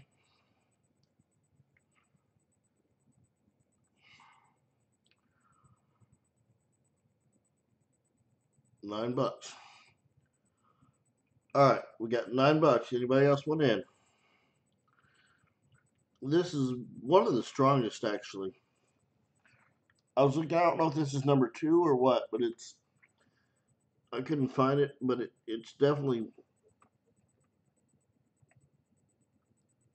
one of the strongest.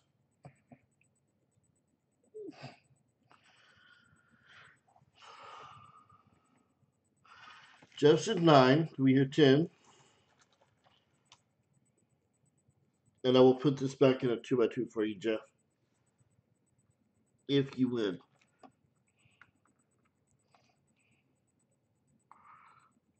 It could be LC.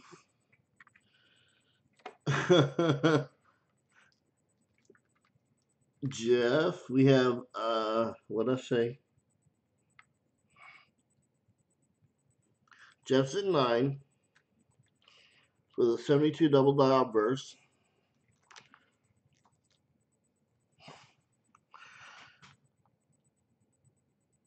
All right. We have 10. It's a beautiful die. You're getting a steal. That's a really good coin.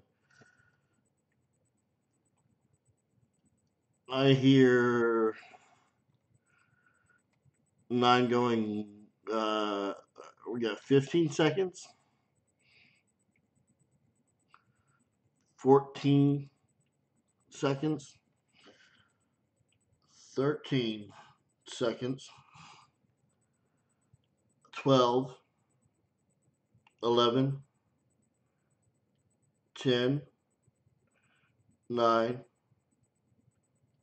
8, 7, 6, 5, 4, 3, 2. All right, he got it in. He got it in before I could. All right, Mantic, did you see that? Were you looking? Were you even looking? It's a 72 double die.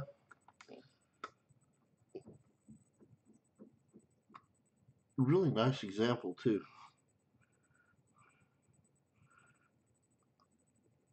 11.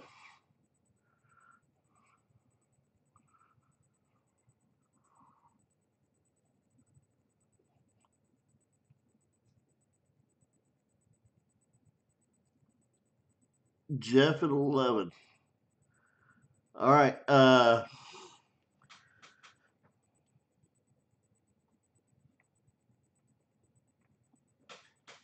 right. So Jeff at 11, is that right? All right. Jeff at 11. Uh, I have another 72 double die outburst if someone wants to check it out. I think it's, let me see which one it is. I think this one's actually labeled.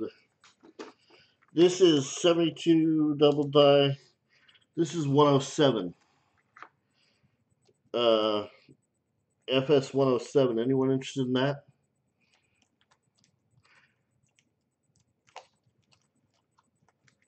Let me get it. So it would obviously help if you could look at it. This is going to be FS 107. There we go.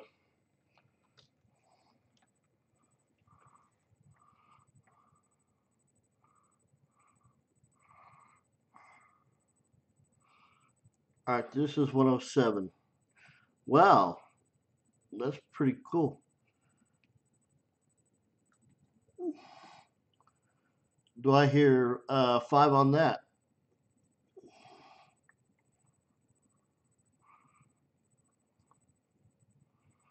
That's a really nice one, actually.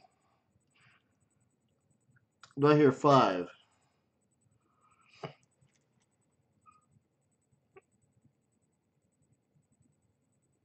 Oh, hit the like button if y'all would, please. All right, we got 5 Mantic.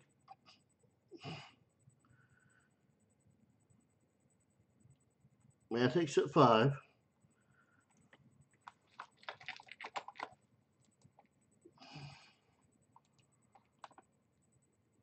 Oh, PayPal logged me out. We got, yeah, Mantic at 5. That is a steal if you can get that. Jeff, you won a lot of stuff tonight. All right.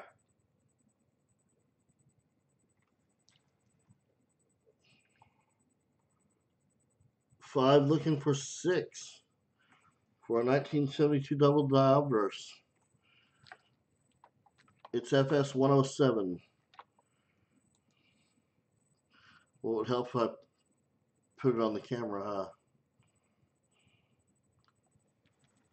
6 at all. Are you kidding me?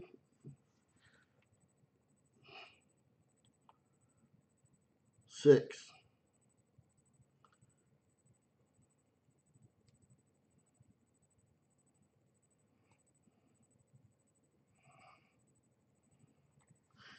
It's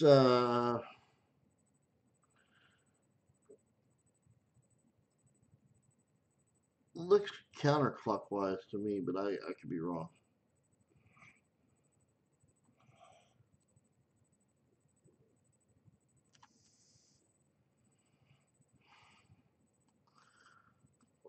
$15 seconds. 14, 13, 12, 11,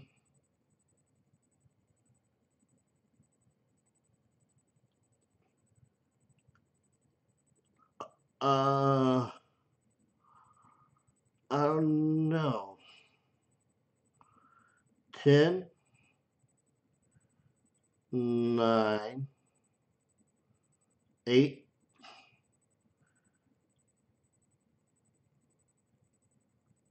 FS4, I might have one.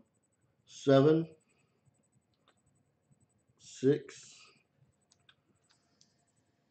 5, 4, 3, 2, and 1. Sold to Mantic. Right? Yep, for 5. Mantic, excellent. Anyone looking for wide AMs? Anyone at all?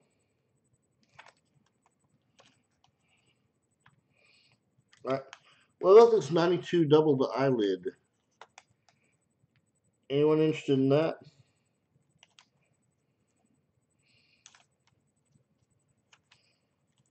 Oh, geez, here's another 72 that I have.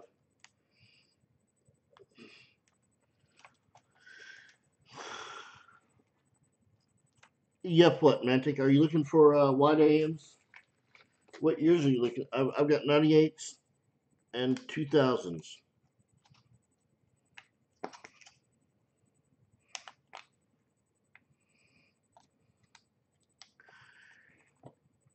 And let me just tell JC real quick. JC, I have FS 103 or double I 03. All right, let me show you what I have in the way of whams. And let me put this. Let me put your winning bid. All right, let me. Hang on, I need to write that down.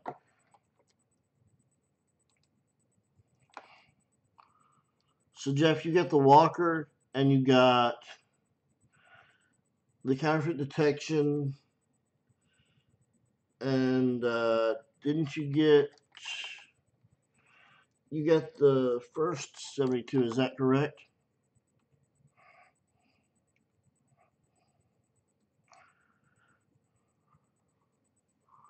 Lincoln, will you help me kind of keep track?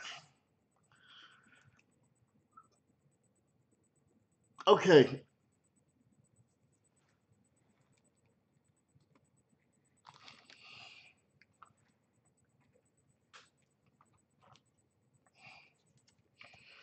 All right, let me get the.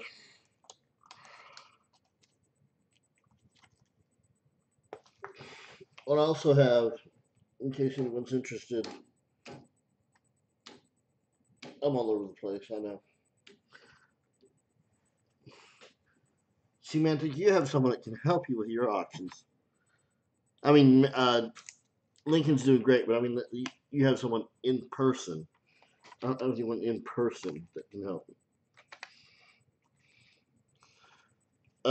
Let's see. 92 double eyelid. And there's a 2000 wham. All right. Oh, good. Thank you, Jeff.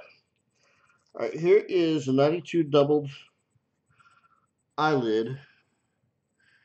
And I think it's officially called a die gouge, but I mean, look at that sucker.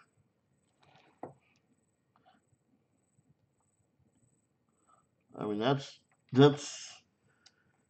whatever it is, it's pretty strong.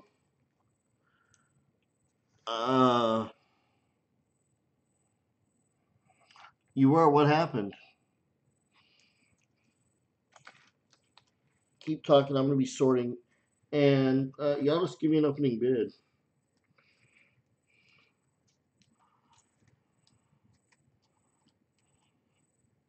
Why can't they order halves?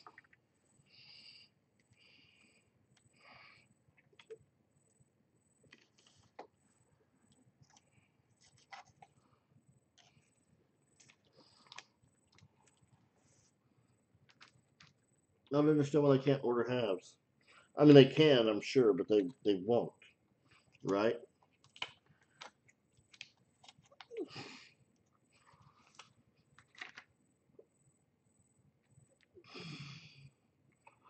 It's on 98. Yeah, I've got.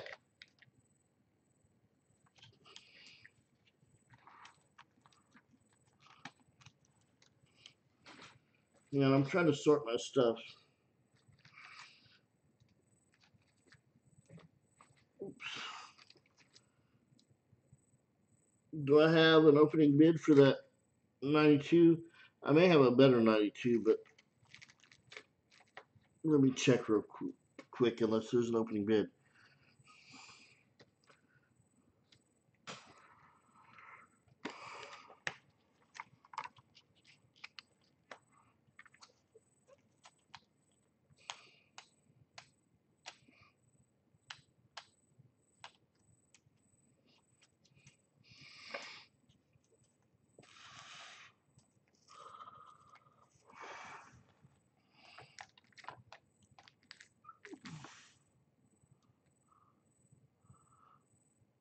Okay,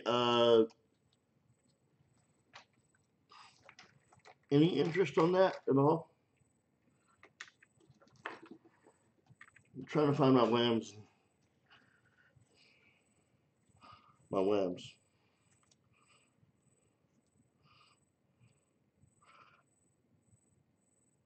All right, I've got. All right, anything on that 92?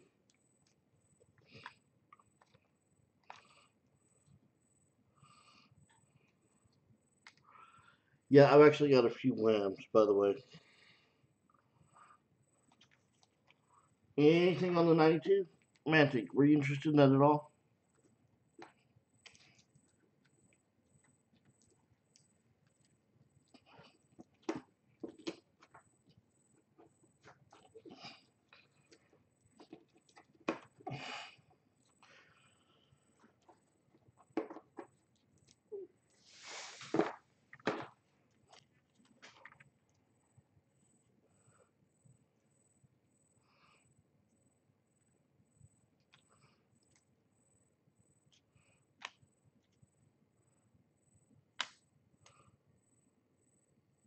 Oh, yeah, another 92. I don't know if you like this one better or not.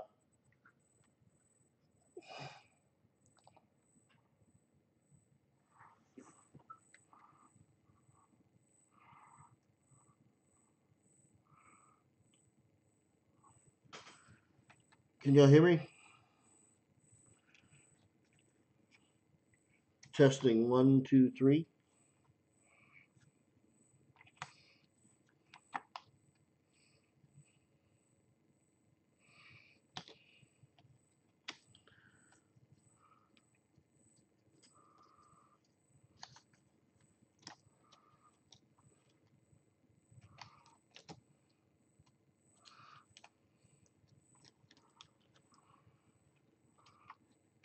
So what happened? What are we doing? I'm confused. Hey, Riser, how you doing? I'm doing a little bit of auctioning real quick. If you have any interest, I've got a 92 doubled die with the doubled eye. Although I think they now call it die crack or die chip.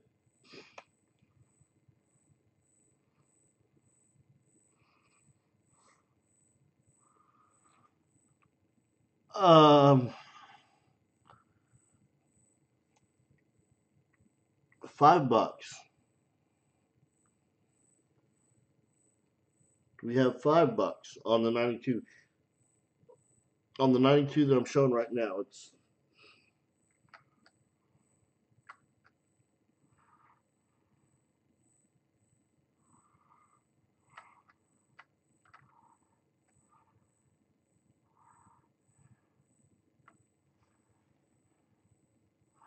we got 5. I'm sorry, I didn't realize y'all were waiting for me. We got 5.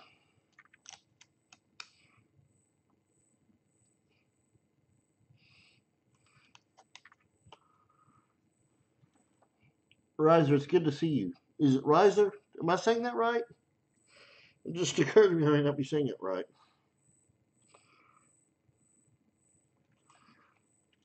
We got 5.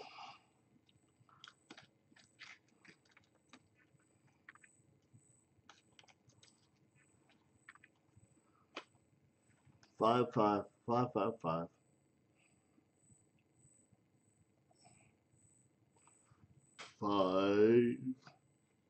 $5. I can get a foot long. $5 foot long.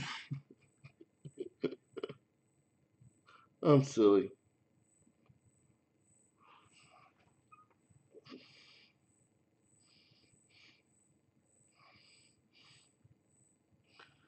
All right, all right, 15 seconds.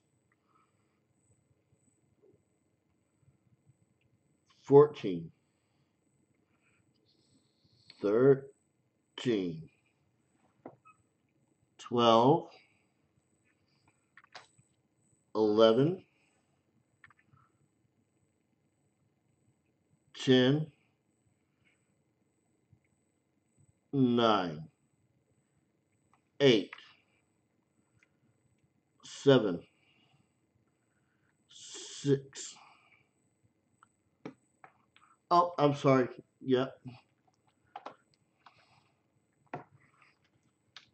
I keep forgetting to do that. Oh, hang on. 1 sec. Sorry.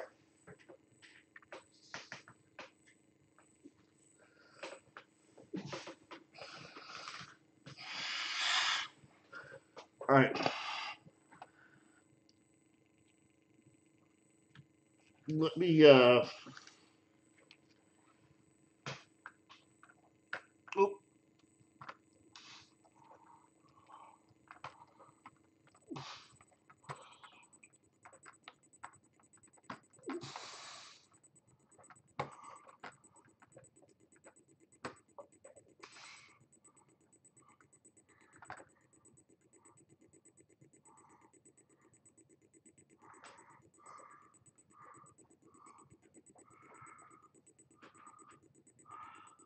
5, 4, 3, 2, 1, and he's got it. Mantic, did you want this? I would do this other one for 5 if you wanted that one too. Uh, I mean, we'll take your pick. Actually, you can have either one. I've got, or I could do both. So you want one of these for 5 or both of these for 10? Either one would work.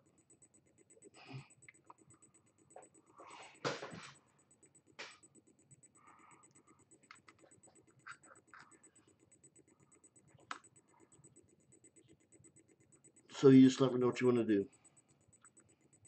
Both? All right, so you get both for 10. All right. Mantic, hey, and Lincoln, I hope you'll help me keep track of that. All right, now the 98,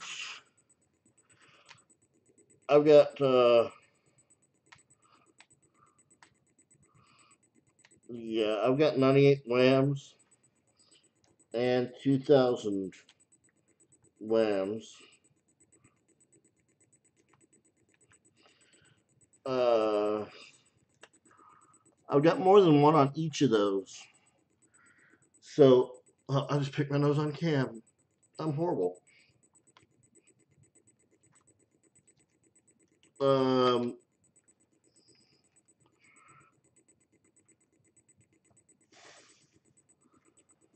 so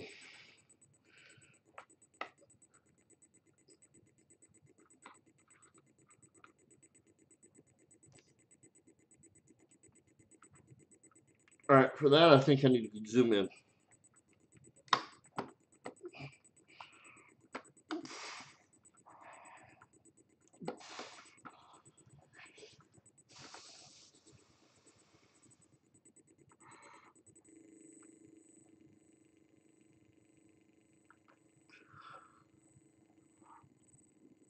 There's the AM. There are the designer's initials. Let me know if I need to come in closer on that, because I can if I need to.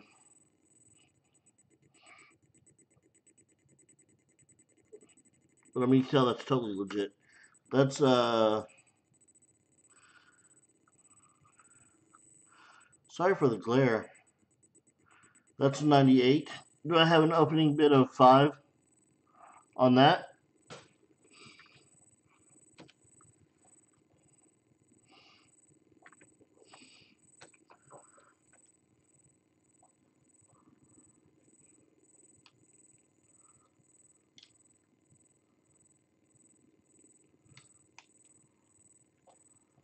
Five for Mantic.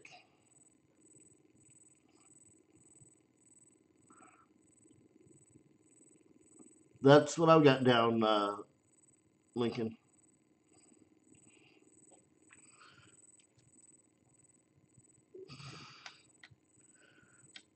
I could make this really easy and say, is anyone else interested in these wide AMs? Is there anyone else interested in these wide AMs?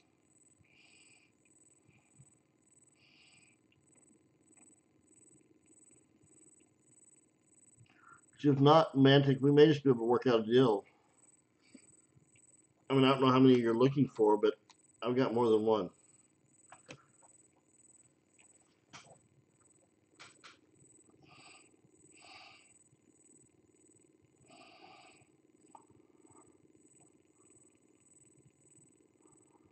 Yep, Mantic at 5 for this wide AM. 15, 14. Yeah, uh I've got more 2000s than I do. I mean, no, more 98s than I do 2000s, but I've got both. So, how many? Well, so you want to just look at all of them and decide? I've got 4 more wide AMs on the 98s. So do you want a couple of those for 5 or however? You tell me how many you want, or and I can show you what they look like. All right. Okay. I can do that. How would you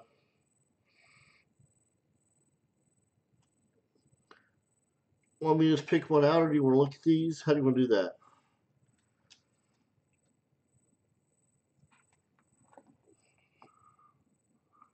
Uh, I'm sorry, the 98s. Is that what you're asking? I've got 5 98s. So, and then I've got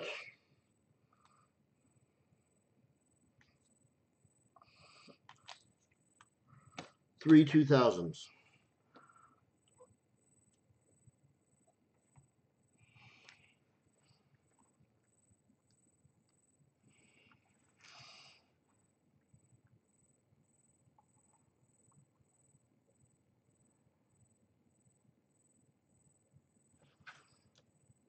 Yeah, I've got 5 98s and 3 2000s.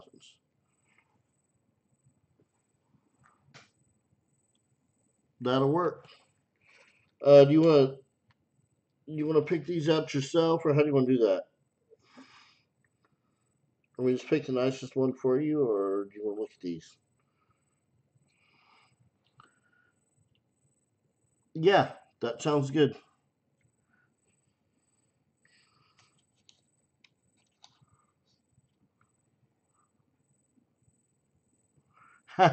No, what it is, I've got a guy that sells them to me cheap, and I forgot to sell them, so I ended up getting more than I needed. All right, well, I'll pick 2 for you. 2 98s and 2 2000s. Now, what about the? And you got a 92 as well, right? Yeah, you got the 92 as well. All right, I've got 2 more. Let me see if this is right. I've got 2 more 72 double dies. I've got an 03 or 103.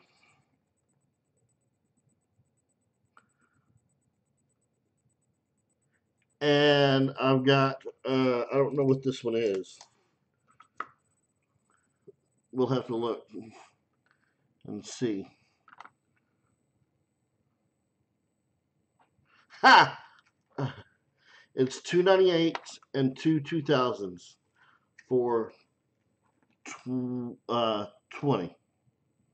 5, 10, 15, 20.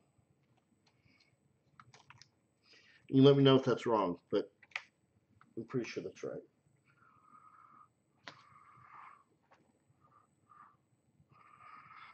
All right, well, why don't we?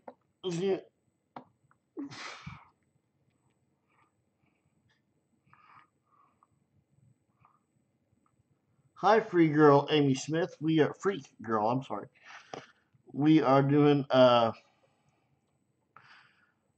their blues. Is there 98S? What? There's a 98S close AM, or is it not? Is it only 99 and 2000? Um, on one, either the not, yeah, the all the proofs were supposed to be wide AM, but there are a couple of close AMs. All right. So what about the 72? I've got again. This is the one I'm not sure which one it is, but it's like $5 night. So I always turn this at $5. I mean,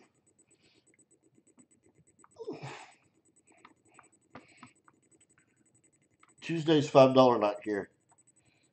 Hi, how are you doing? Well, if I can get this to load, I mean not load.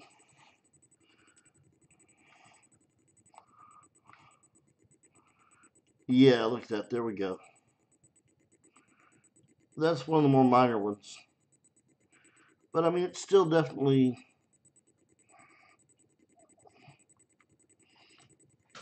We have $5 on that.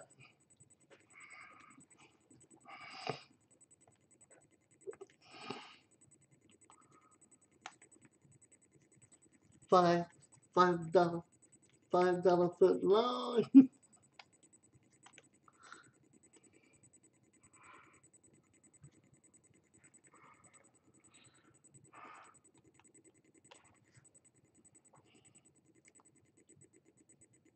No $5 on that. 15 seconds. 14 seconds. 13 seconds. 12 seconds. 11 seconds. 10 seconds. 9, 8, 7, 6, 5, 4, 3, 5. He got it in. Mantic. Is anyone get, let's make this easy. Who wants to bid against Mantic? Anyone? Do I hear 6 at all?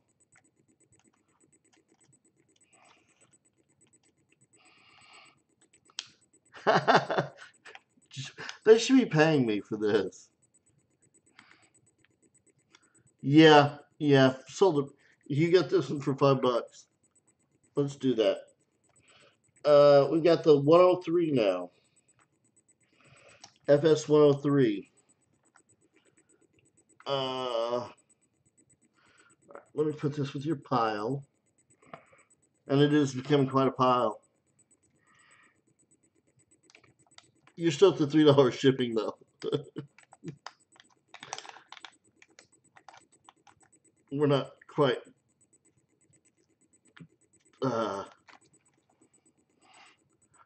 Mantic, I don't know which one that was. This is 103 though.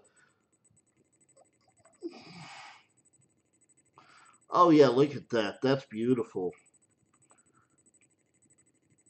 All right, we might have to start that one at 6. We got to start that at 6. I'm sorry.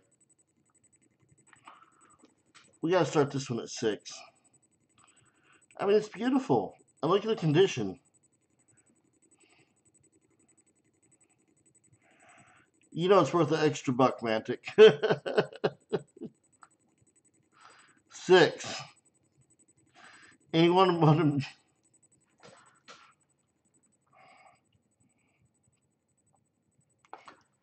Y'all, this is crazy if you don't want to buy this for 6 or 7 now. Look at that. That is a beautiful coin.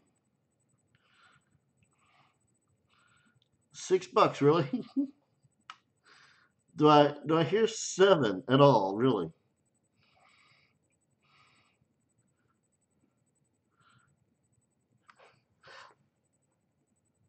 I've got it figured out.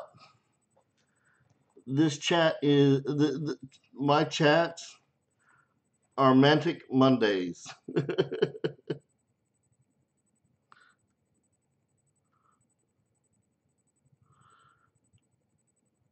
Mantic Mondays.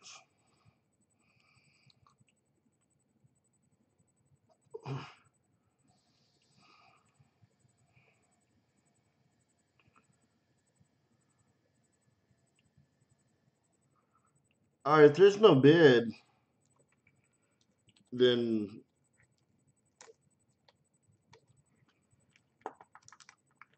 Lincoln, are we dropping the hammer on that?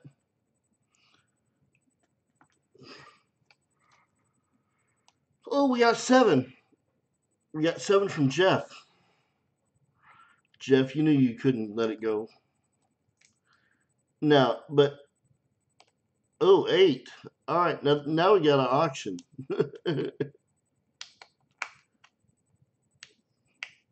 7, 8.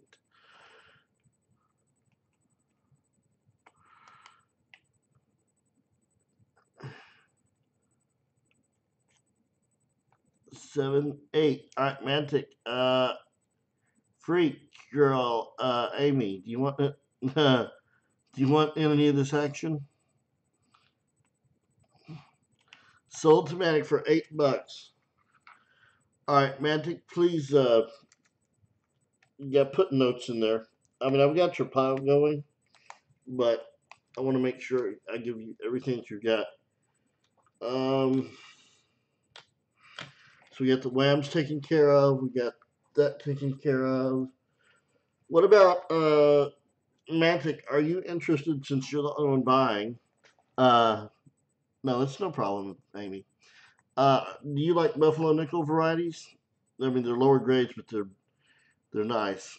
And or Type B reverse Washington quarters. It's okay. She doesn't need to know. This is a safe place. What happens in David's room stays in David's room.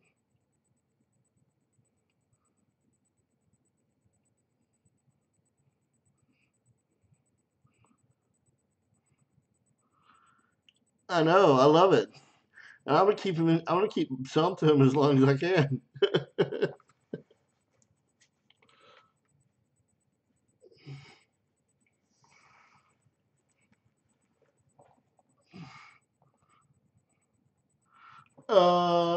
What kind of nickels and quarters? I will show you. They're all well. All right. Let me tell you the neat. Let me tell you the neat. Can't talk. The unique thing. Bill Fiva, author of Cherry Picker's Guide, obviously, has been my mentor since I was about 8, and every now and then he likes to be very generous. He's a very generous guy, and he'll be like, "Hey, David, I wanted to send you these," and he'll send me varieties. And what I like to try to do is, when he sends them to me, keep them in the holders that he sends them in, because then they're actually from his collection. So anyway, long story short, I've got, like, this is a 1930p double die outburst FS 101. It's not the best condition, but look at that.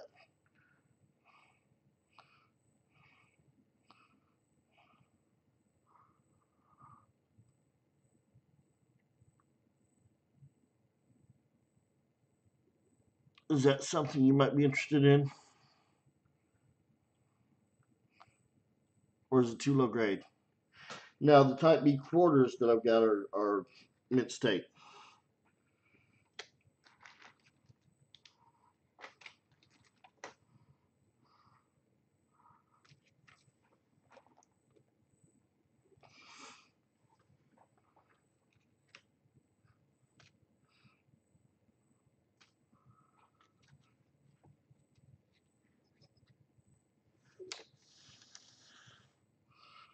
I also have two feather varieties on some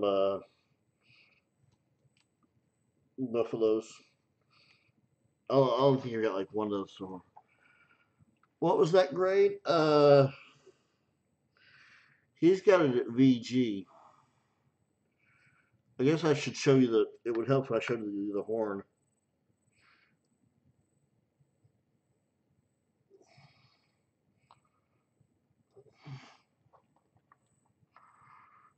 There's the horn. What's left of it, and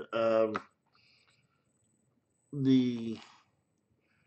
See, it's got a big scratch. That's a couple big scratches. That's the problem.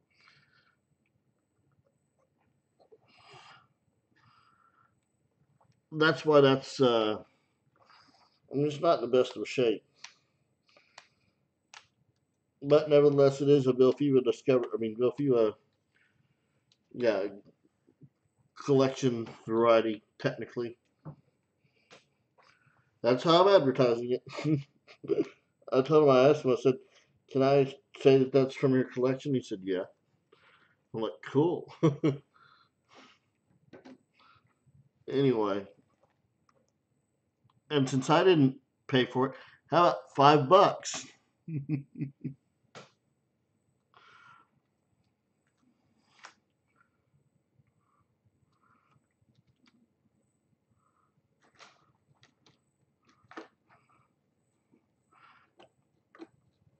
It's a nice one. Like, I mean, it is lower grade. I've got a couple that are actually kind of nicer.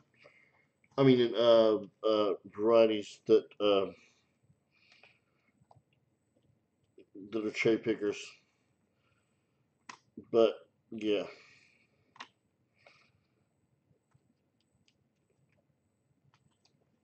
where's my? Oh, there's my other Type B. There it is. Mantic $5 $5 foot long. And by the way, I hope you can.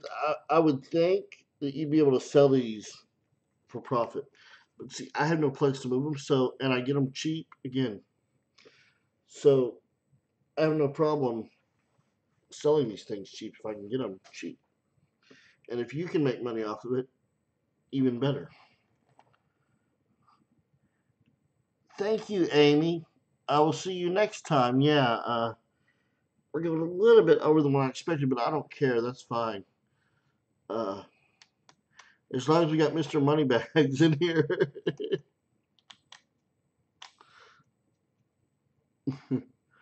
Anybody want to bid 6 against Mantic?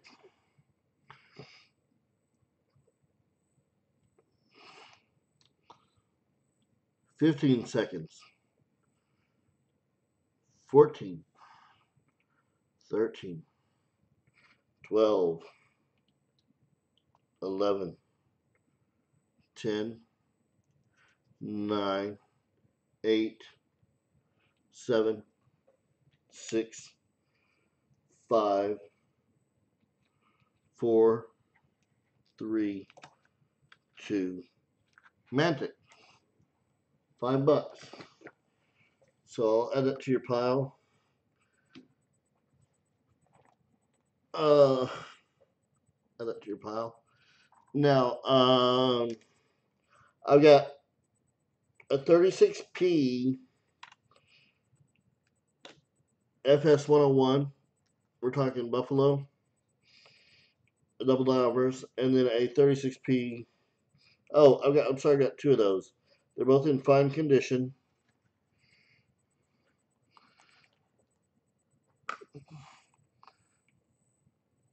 And look at that. I mean,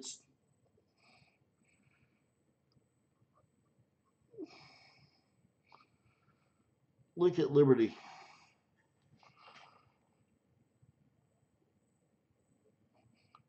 Is that something that would interest you? I've got two of them. You could either look at that. If that were not flat, that would be incredible looking doubling.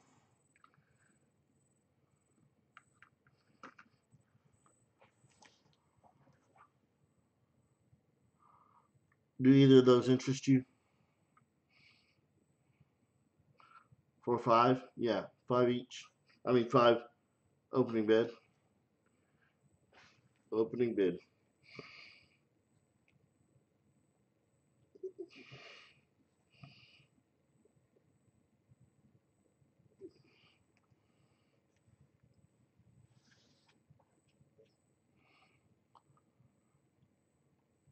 Either of those look good. All right, we got 5.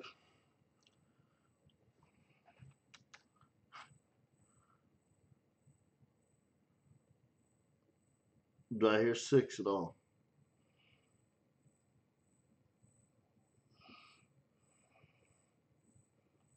6.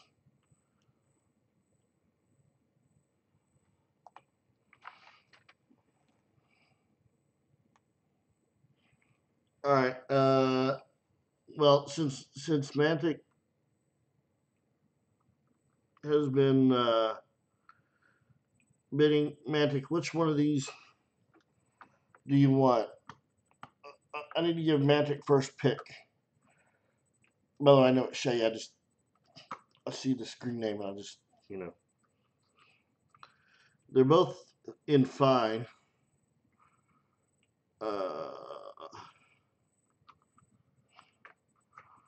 let's see. Show you the horns. Well, if I can.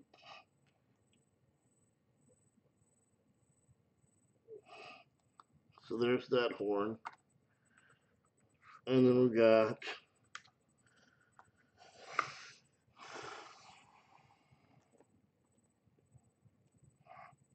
the other horn.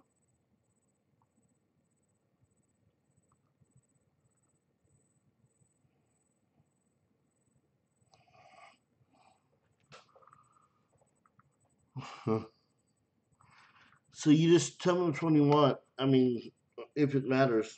And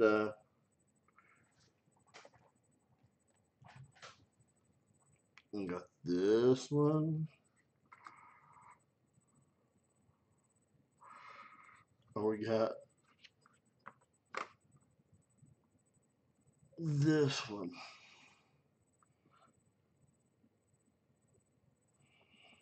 Yes, sir. You got it.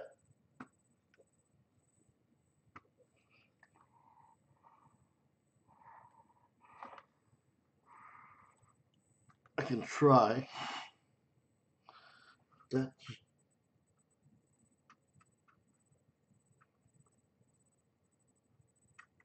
trying to hide the light, the glare. I mean, that's a lot of glare.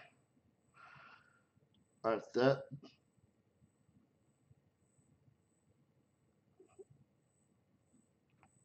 So this one or the other one?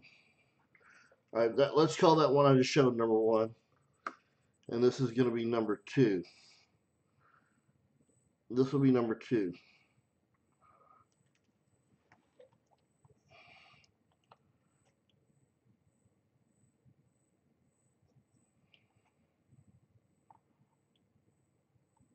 So out of those, which one did you say?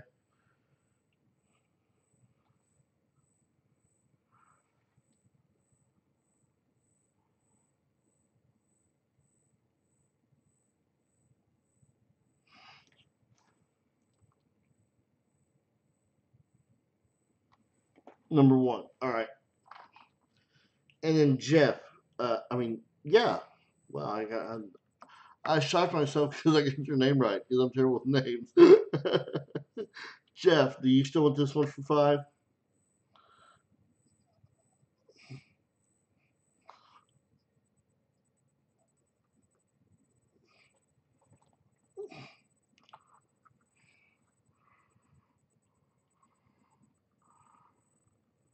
Do you still want that one for 5?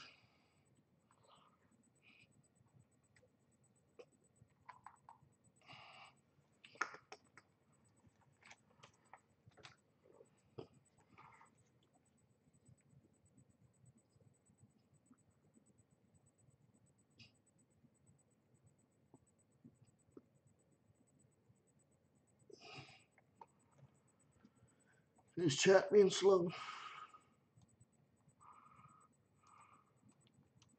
Okay, thank you. All right, last two, and then we'll call it a night. I need more than 5 for these, simply because they're really nice, and they're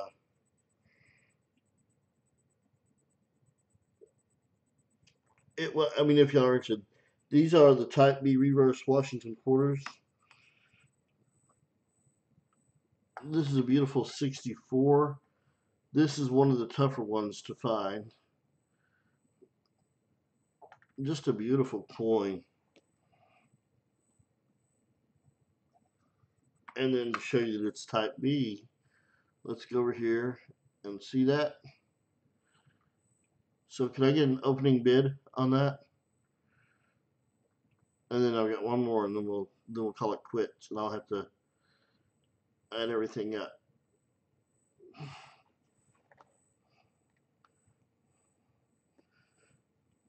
Mantic got one for 5, and then Jeff got the other one for 5.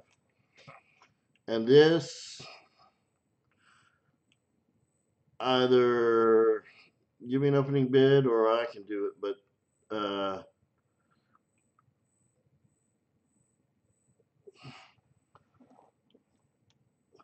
oh, I'm sorry. This is a 64, which is one of the harder ones to find. These are the 56 to 64 Type B reverses. Bill said that the first year, which is 56, and last year 64, the hardest to find.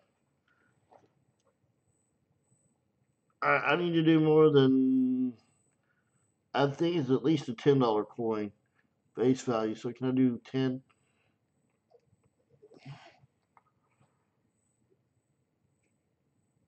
I mean, it's silver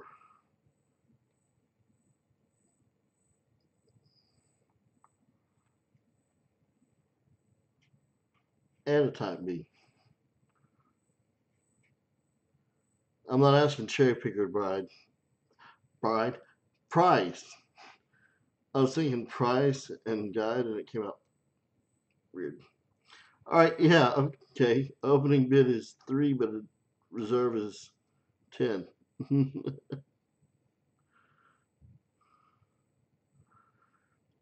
Yeah, opening on both of these, they're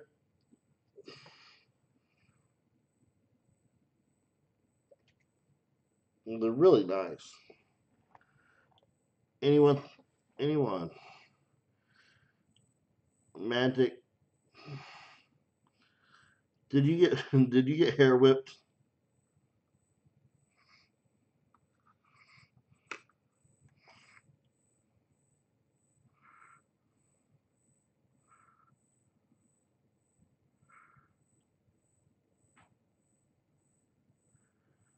I think someone got mad at Mantic for spending too much money.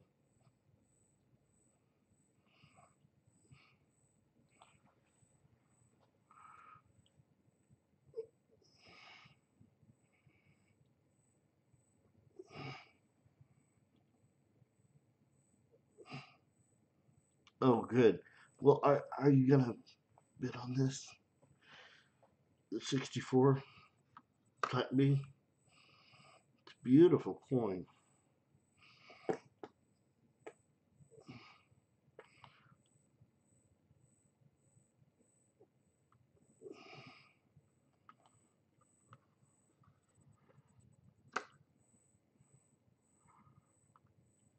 I mean, that's a steal for $10.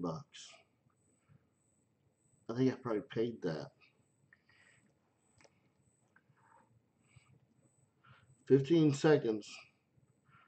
14, 13, 12, 11, 10, 9, 8, 7, 6, All right, Mantic's in for 10. It's at least worth that, y'all. I'm not asking cherry pickers prices, which is like $100. Yeah, they. I mean, these are quote unquote rare, but they're not 100 to $250 rare.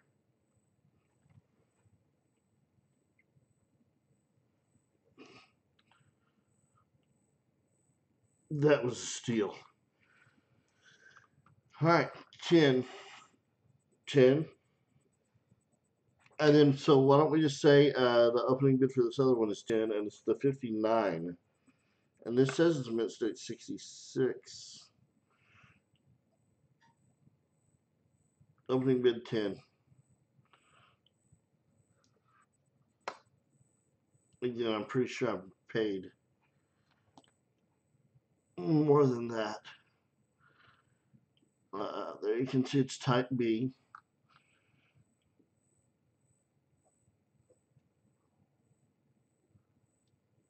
Shay is cleaning up tonight. Seriously, I think probably in your area you could probably see you, JC. You could probably resell these for more than that, but I'm ready to get rid of them. I need the money. I need the cash in hand, so I'm willing to go cheap right now. So, do we have an opening bid of 10 on that, or does anyone want to pay me 10 for that?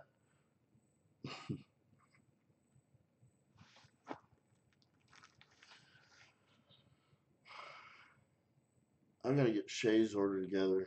He's got a big order. I love it.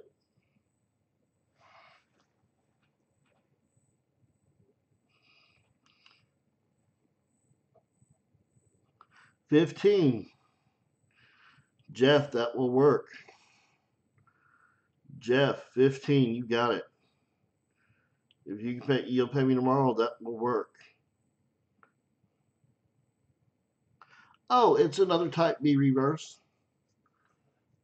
It's a 59. 1959. JC, I will see you later. Thank you so much.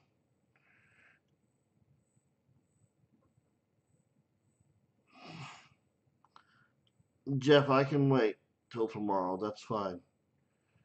That is certainly fine. Uh, oh, that brown stain is on. I'm sorry, it's got a little bit of a brown stain. That is on the holder. Because, yeah, look at that. That I should take this out of the holder. I mean, I'm not going to, but. So he's at 15. We got 15 from Jeff. And now we're at 15 seconds.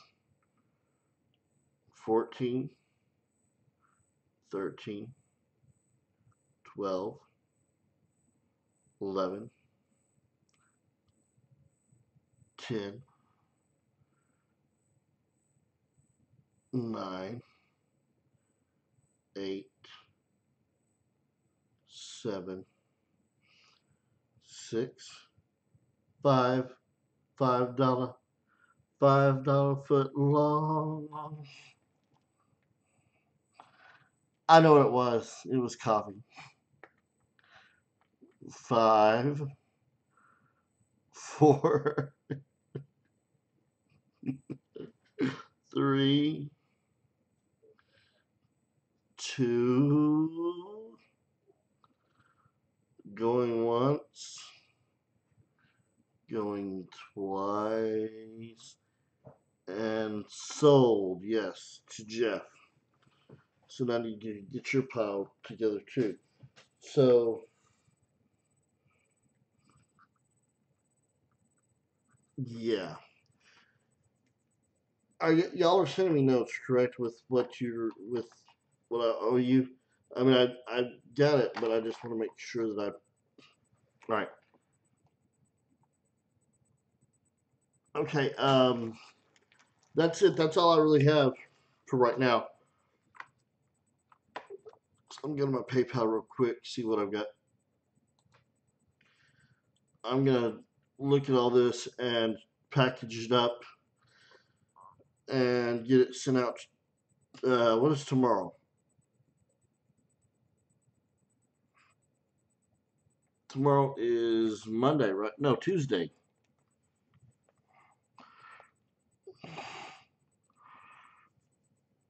Jeff's going to Subway. They owe me so much money for this.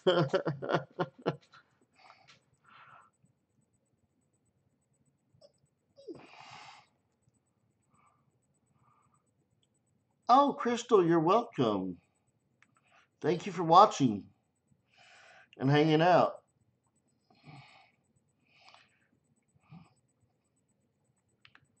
I'm going to stream every Monday at 7, 7 to 9, or 9:50 as the case may be. And I've got more coins. I mean, but I mean, we're kind of running late, and everything's going for $5. So I'm gonna try to build my channel a little bit. 78. Whoa! Thank you, Mantic. Shay, I should say. You made my night, Mantic. Like, you don't know how bad I need that. Thank you so much. And everyone that paid or bought. That is so awesome. Thank you so much. Thank you for watching. I'm going to look at all the notes. I'm going to get all this sent off tomorrow.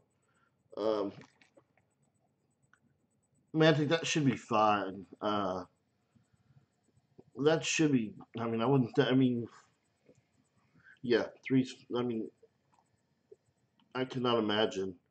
I'll weigh everything, but I mean, I cannot imagine that it is more than what is it, like a 4 ounce limit or something?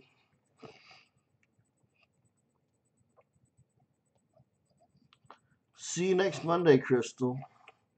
Hopefully you'll have PayPal working. If you don't, that's fine though. I just enjoy doing this. I hope I made sense tonight. I kind of felt like I was not the best teacher.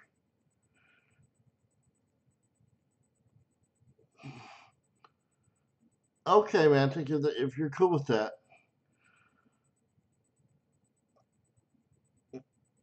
All right, cool. That thank you so much. Like I said, I will get this shipped out tomorrow.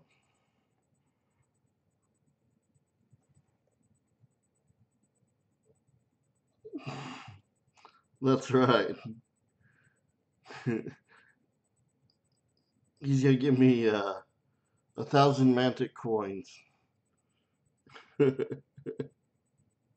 Your bot hates me, Shay. Your bot absolutely hates me. I can't win. Every time I try to do the fighting or the bank heist or the gambling or craps, it destroys me. It's awful. Awful bot.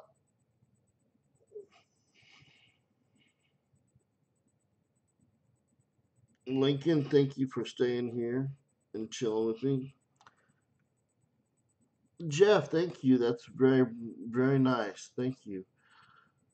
Yeah, I've got.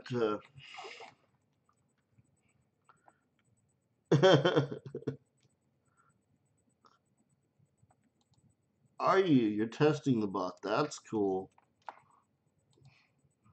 I think the bot is testing me. Wait.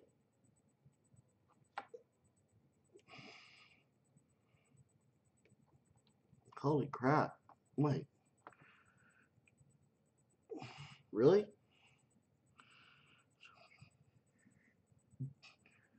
Jeff, did you say you've got more to pay me? Is that correct?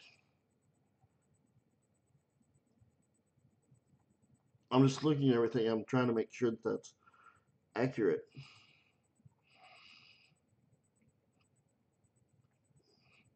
So let me tell you what I'm going to do. I'm going to summer seminar in Colorado Springs, and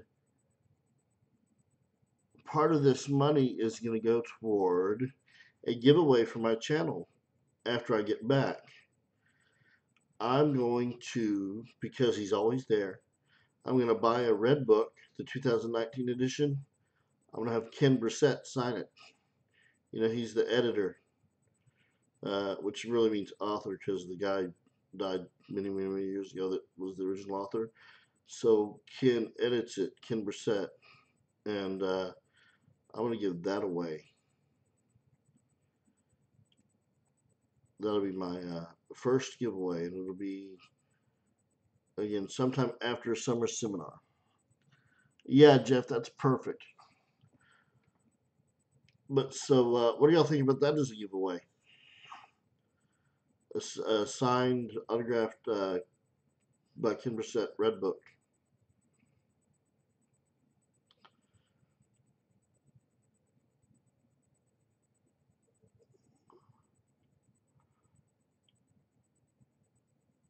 Yep, yep. Jeff owes me 15. He'll get it to me. And Subway owes me like 150. Eat fresh, but don't be like Jared. And I'm not. I'm going to leave it at that because we decided to keep it kid friendly. And Jared is not kid friendly. I mean, he is kid friendly, but not. Yeah, I'm gonna shut up.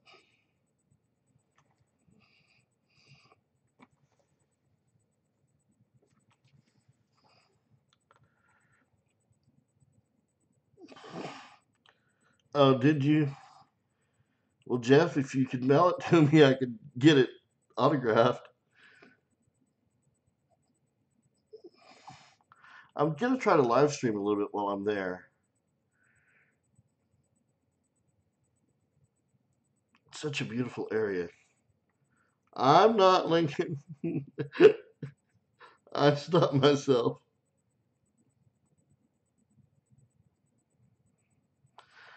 What's creeping me out is we've got. I mean, from what I see, it looks like we've got 7 people in the room. So who is lurking and spying?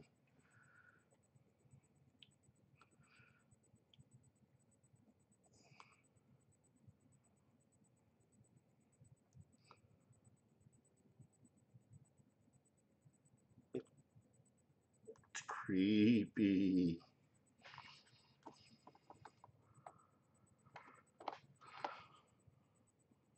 Blockhead, you hadn't been bidding against Mantic?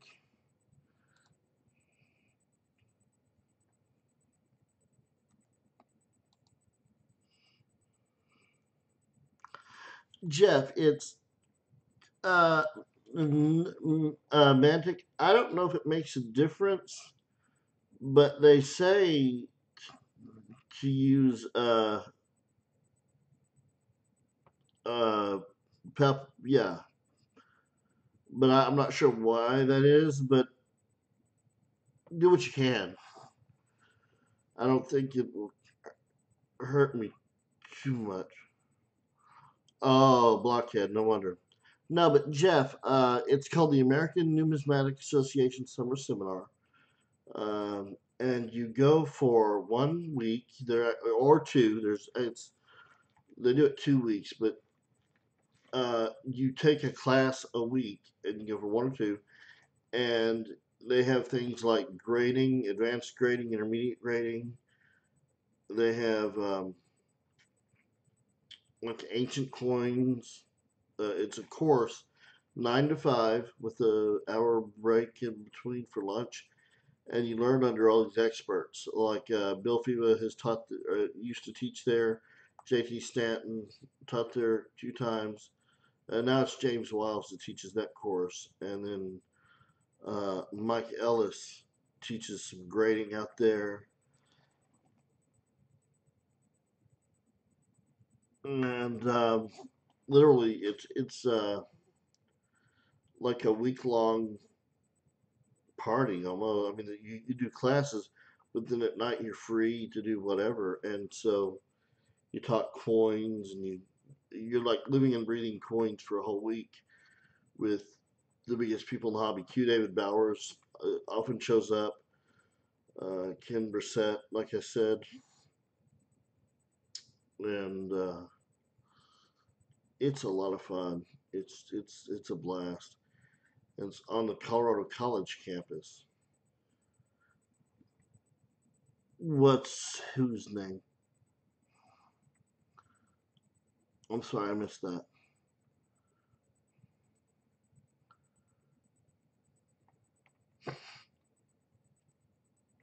Mantic, you're awesome. Shay, thank you so much.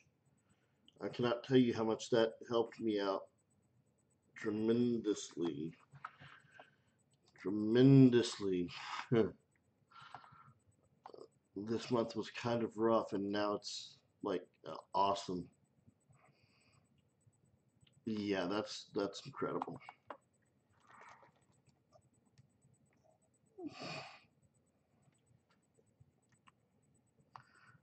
Thank you so much. So everyone,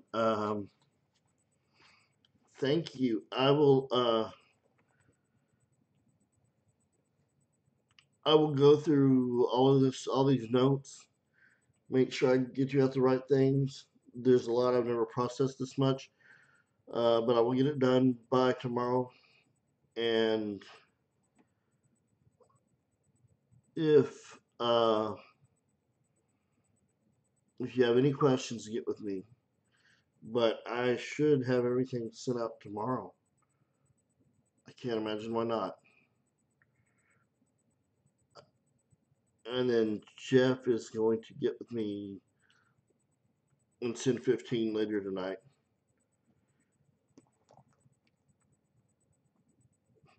Thank you, everyone, so much. Yeah, Jeff, the Denver Mint is very cool. It's so loud and the floor shakes. It's really cool. Oh, you're gonna do like a mail call video?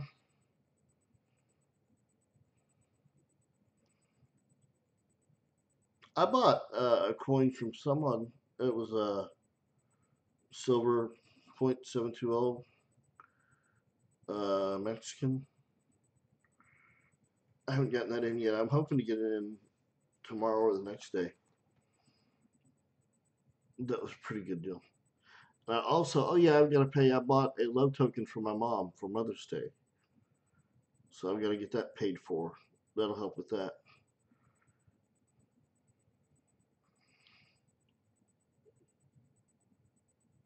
Awesome. I will. I'm gonna. I will probably read two by two everything because they're nasty. Unless you want those two by twos with Bill's handwriting on them. I mean, it doesn't matter to me. But let me know.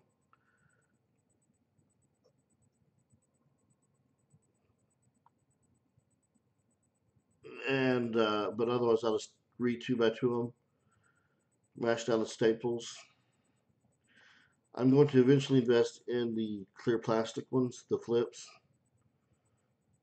but I'll do that some other time.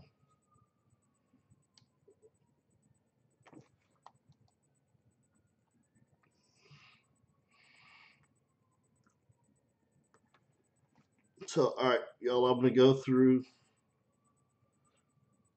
Okay,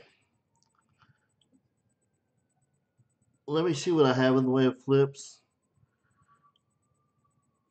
I can switch some stuff around. I will try.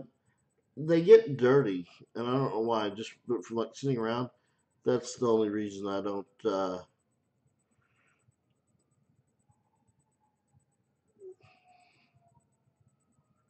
That's why I didn't know if I should send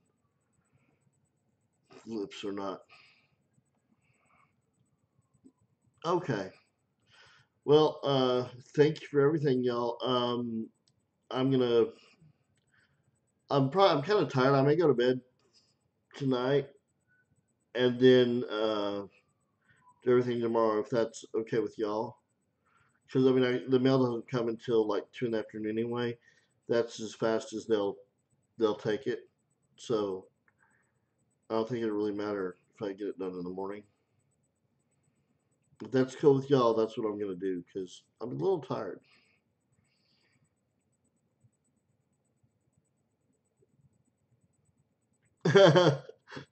Jeff, that's right. Pay for your own flips. I flip the coins, you pay for the flips. That's awesome. I'm tempted to actually invest in some more coins. I, I could do that. Let me ask y'all real quick. Do y'all prefer varieties or errors? Oh, I didn't even sell my clips. I've got a couple of clips.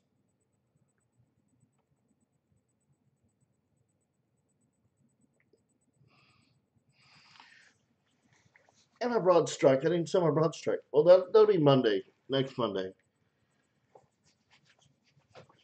But do y'all prefer errors or varieties? Right, varieties? All right. Man, do you prefer Lincoln scent varieties?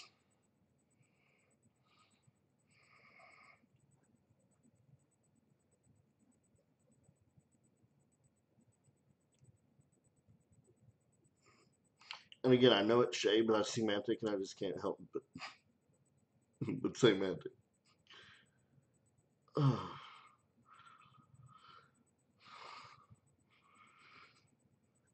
Either. Okay. Do you like all right. I can get some more Lincoln varieties. I actually have some of the formative years and some things like that. But we'll talk about that um, next Monday. All right. Well, thank you all. Thank you so much for watching. All 7 of you right now. It was more than that. Oh, make sure you hit the like button if you haven't already.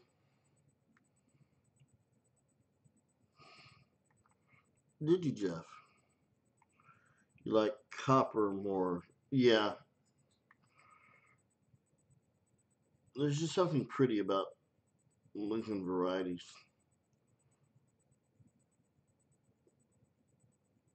10 likes. I will take it. And I wonder how many subscribers I've got, if I've got any more. No, doesn't look like I got any tonight, but that's okay. This is a growing channel. So, slowly but surely. Stopped into thumbs up smile. I'm sure I didn't read that right. Lenny, good to see you. We just finished an auction. It was $5 night.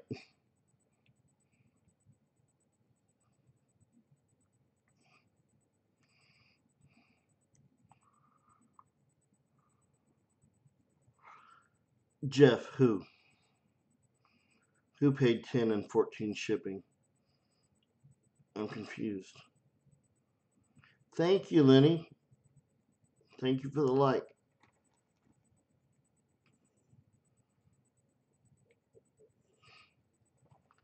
No, no worries. See, I started a little bit early because it's Central Time here, so it's actually about what 11. No, it's only 10 o'clock. Wow, I didn't realize it was only 10. It feels later than that to me.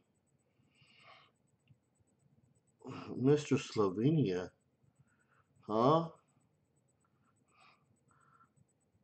I just got lost. Mr. Slovenia.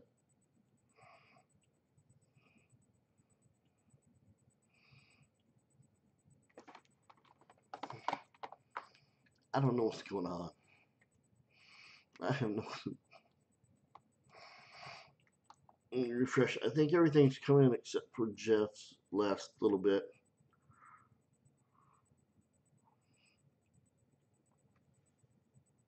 Wow, Jeff and Mantic bought a bunch of stuff.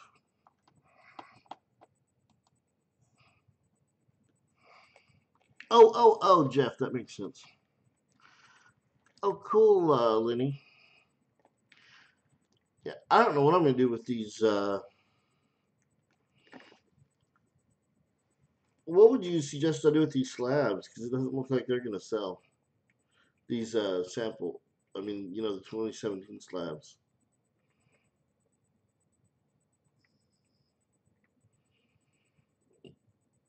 I really don't trust eBay. I mean, it's just a pain.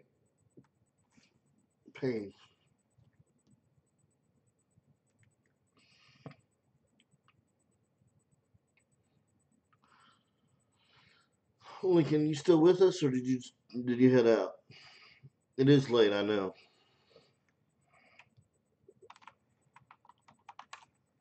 I'm gonna say Bob didn't show up tonight. My friend Bob. Wonder why he didn't show up.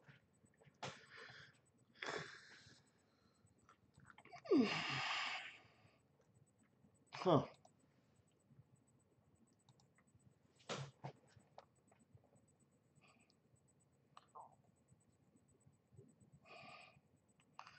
Bundle what with the desired coin, Corey? Oh. Shut up. I mean, not me. I mean, me. Me, shut up. I really what you're saying.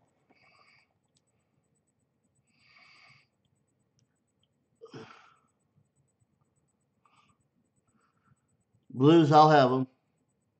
Yeah, no worries. I'll have them. Jeff, slabs aren't going for much. Ban you from Jeff. Unfortunately, I'm not allowed to ban people from bidding because it goes against my self interest.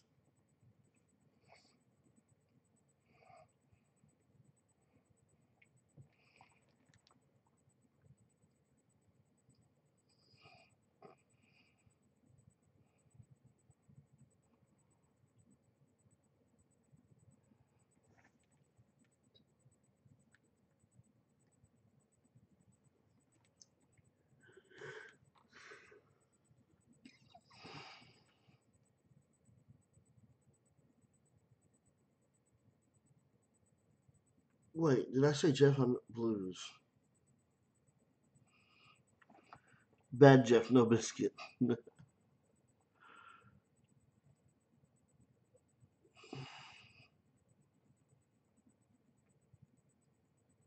All right, awesome.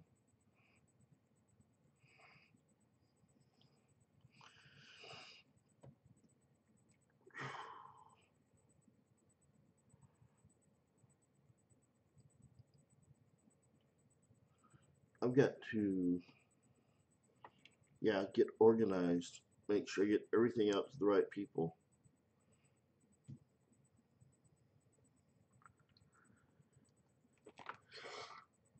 Pardon me.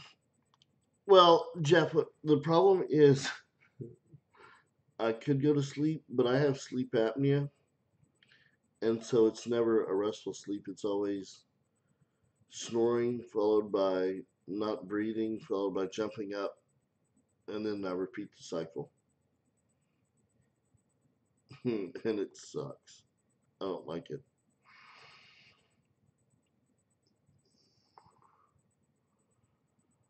But it happens.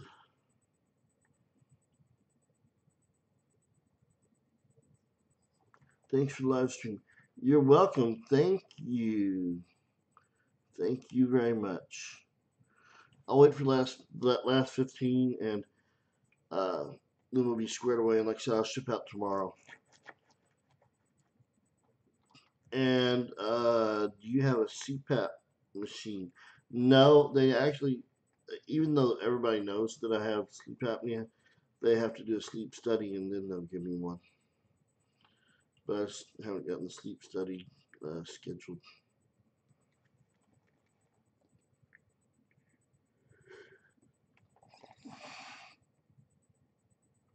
Oh yeah, Jeff. One time I recorded myself, and literally, like I would be awake, and then all of a sudden I'd slowly drift, and then I'd snore, and then I'd just stop for like 30 seconds or more at a time, and then I would jump up and catch my breath, and this would just repeat.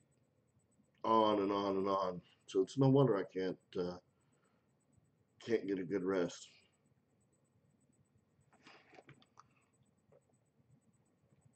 Yeah, it actually looked really scary.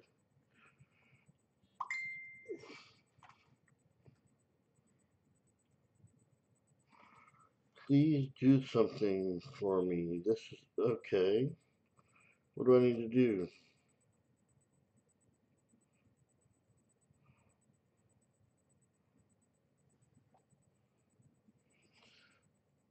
Search me format. Go to an ADD.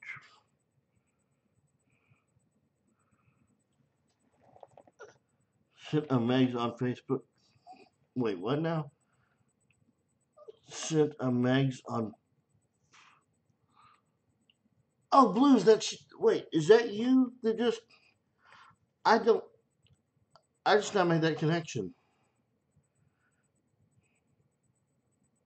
Wow. See, it's so weird because on Facebook people use their real names, and then here it's different. So I uh, can't always make the connections. Yeah, I got that message. That's crazy. Wow. Yeah, that's funny. Yeah, I'll check on that for sure. Um, that's too funny.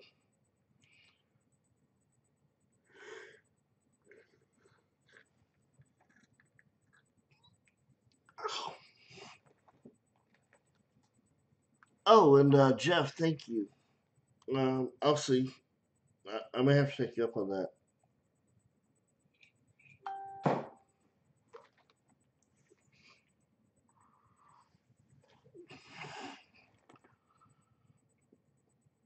True. I don't know why I picked this. I mean, I just randomly picked this name. I mean, not randomly, it's my name, but I didn't think to use anything different. So, does anybody need anything before we log off?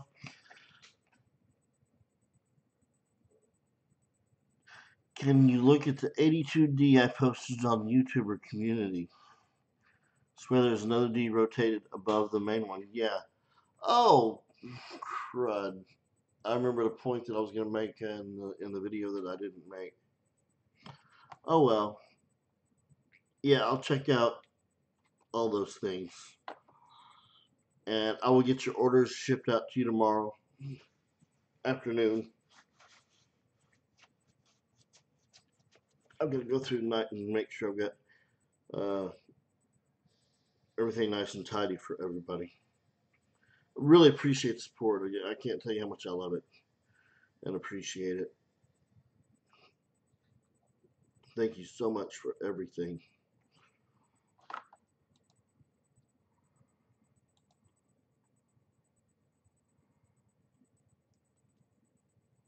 All right.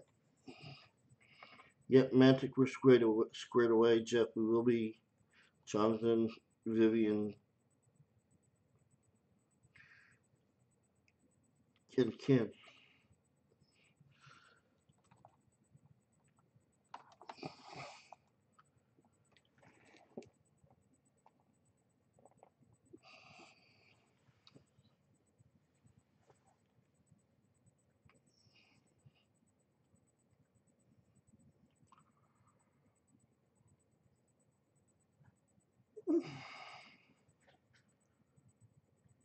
All right.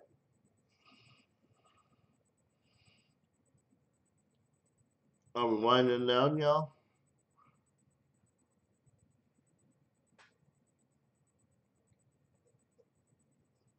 Thank you for everything. I'm gonna do it again Monday, and then I may try to get some more coins for the first of the month.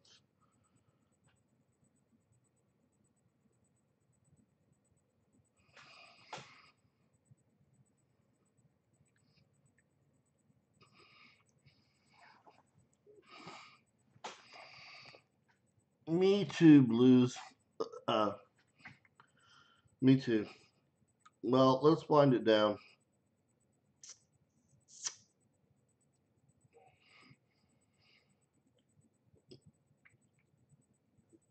Yeah, thank you, everybody. I will get your orders out tomorrow, just as soon as I can. But yep, hit that like button and subscribe, obviously. And I'm gonna work on a topic for Monday and maybe do some. Yeah, you bet.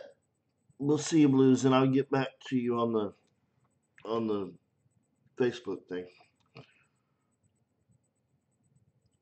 All right, thank you all so much. Night, Jeff. Night, Blues. Night, LCC. I think you probably left.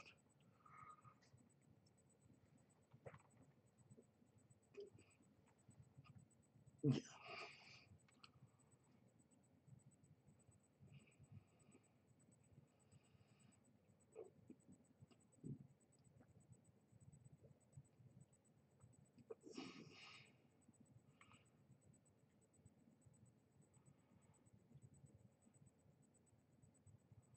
All right, I'm gonna stop live streaming.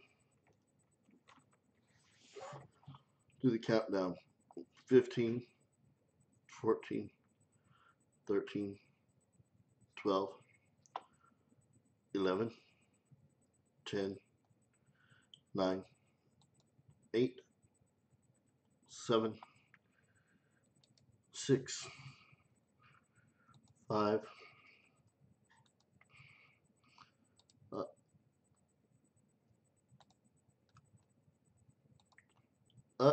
Uh, I didn't.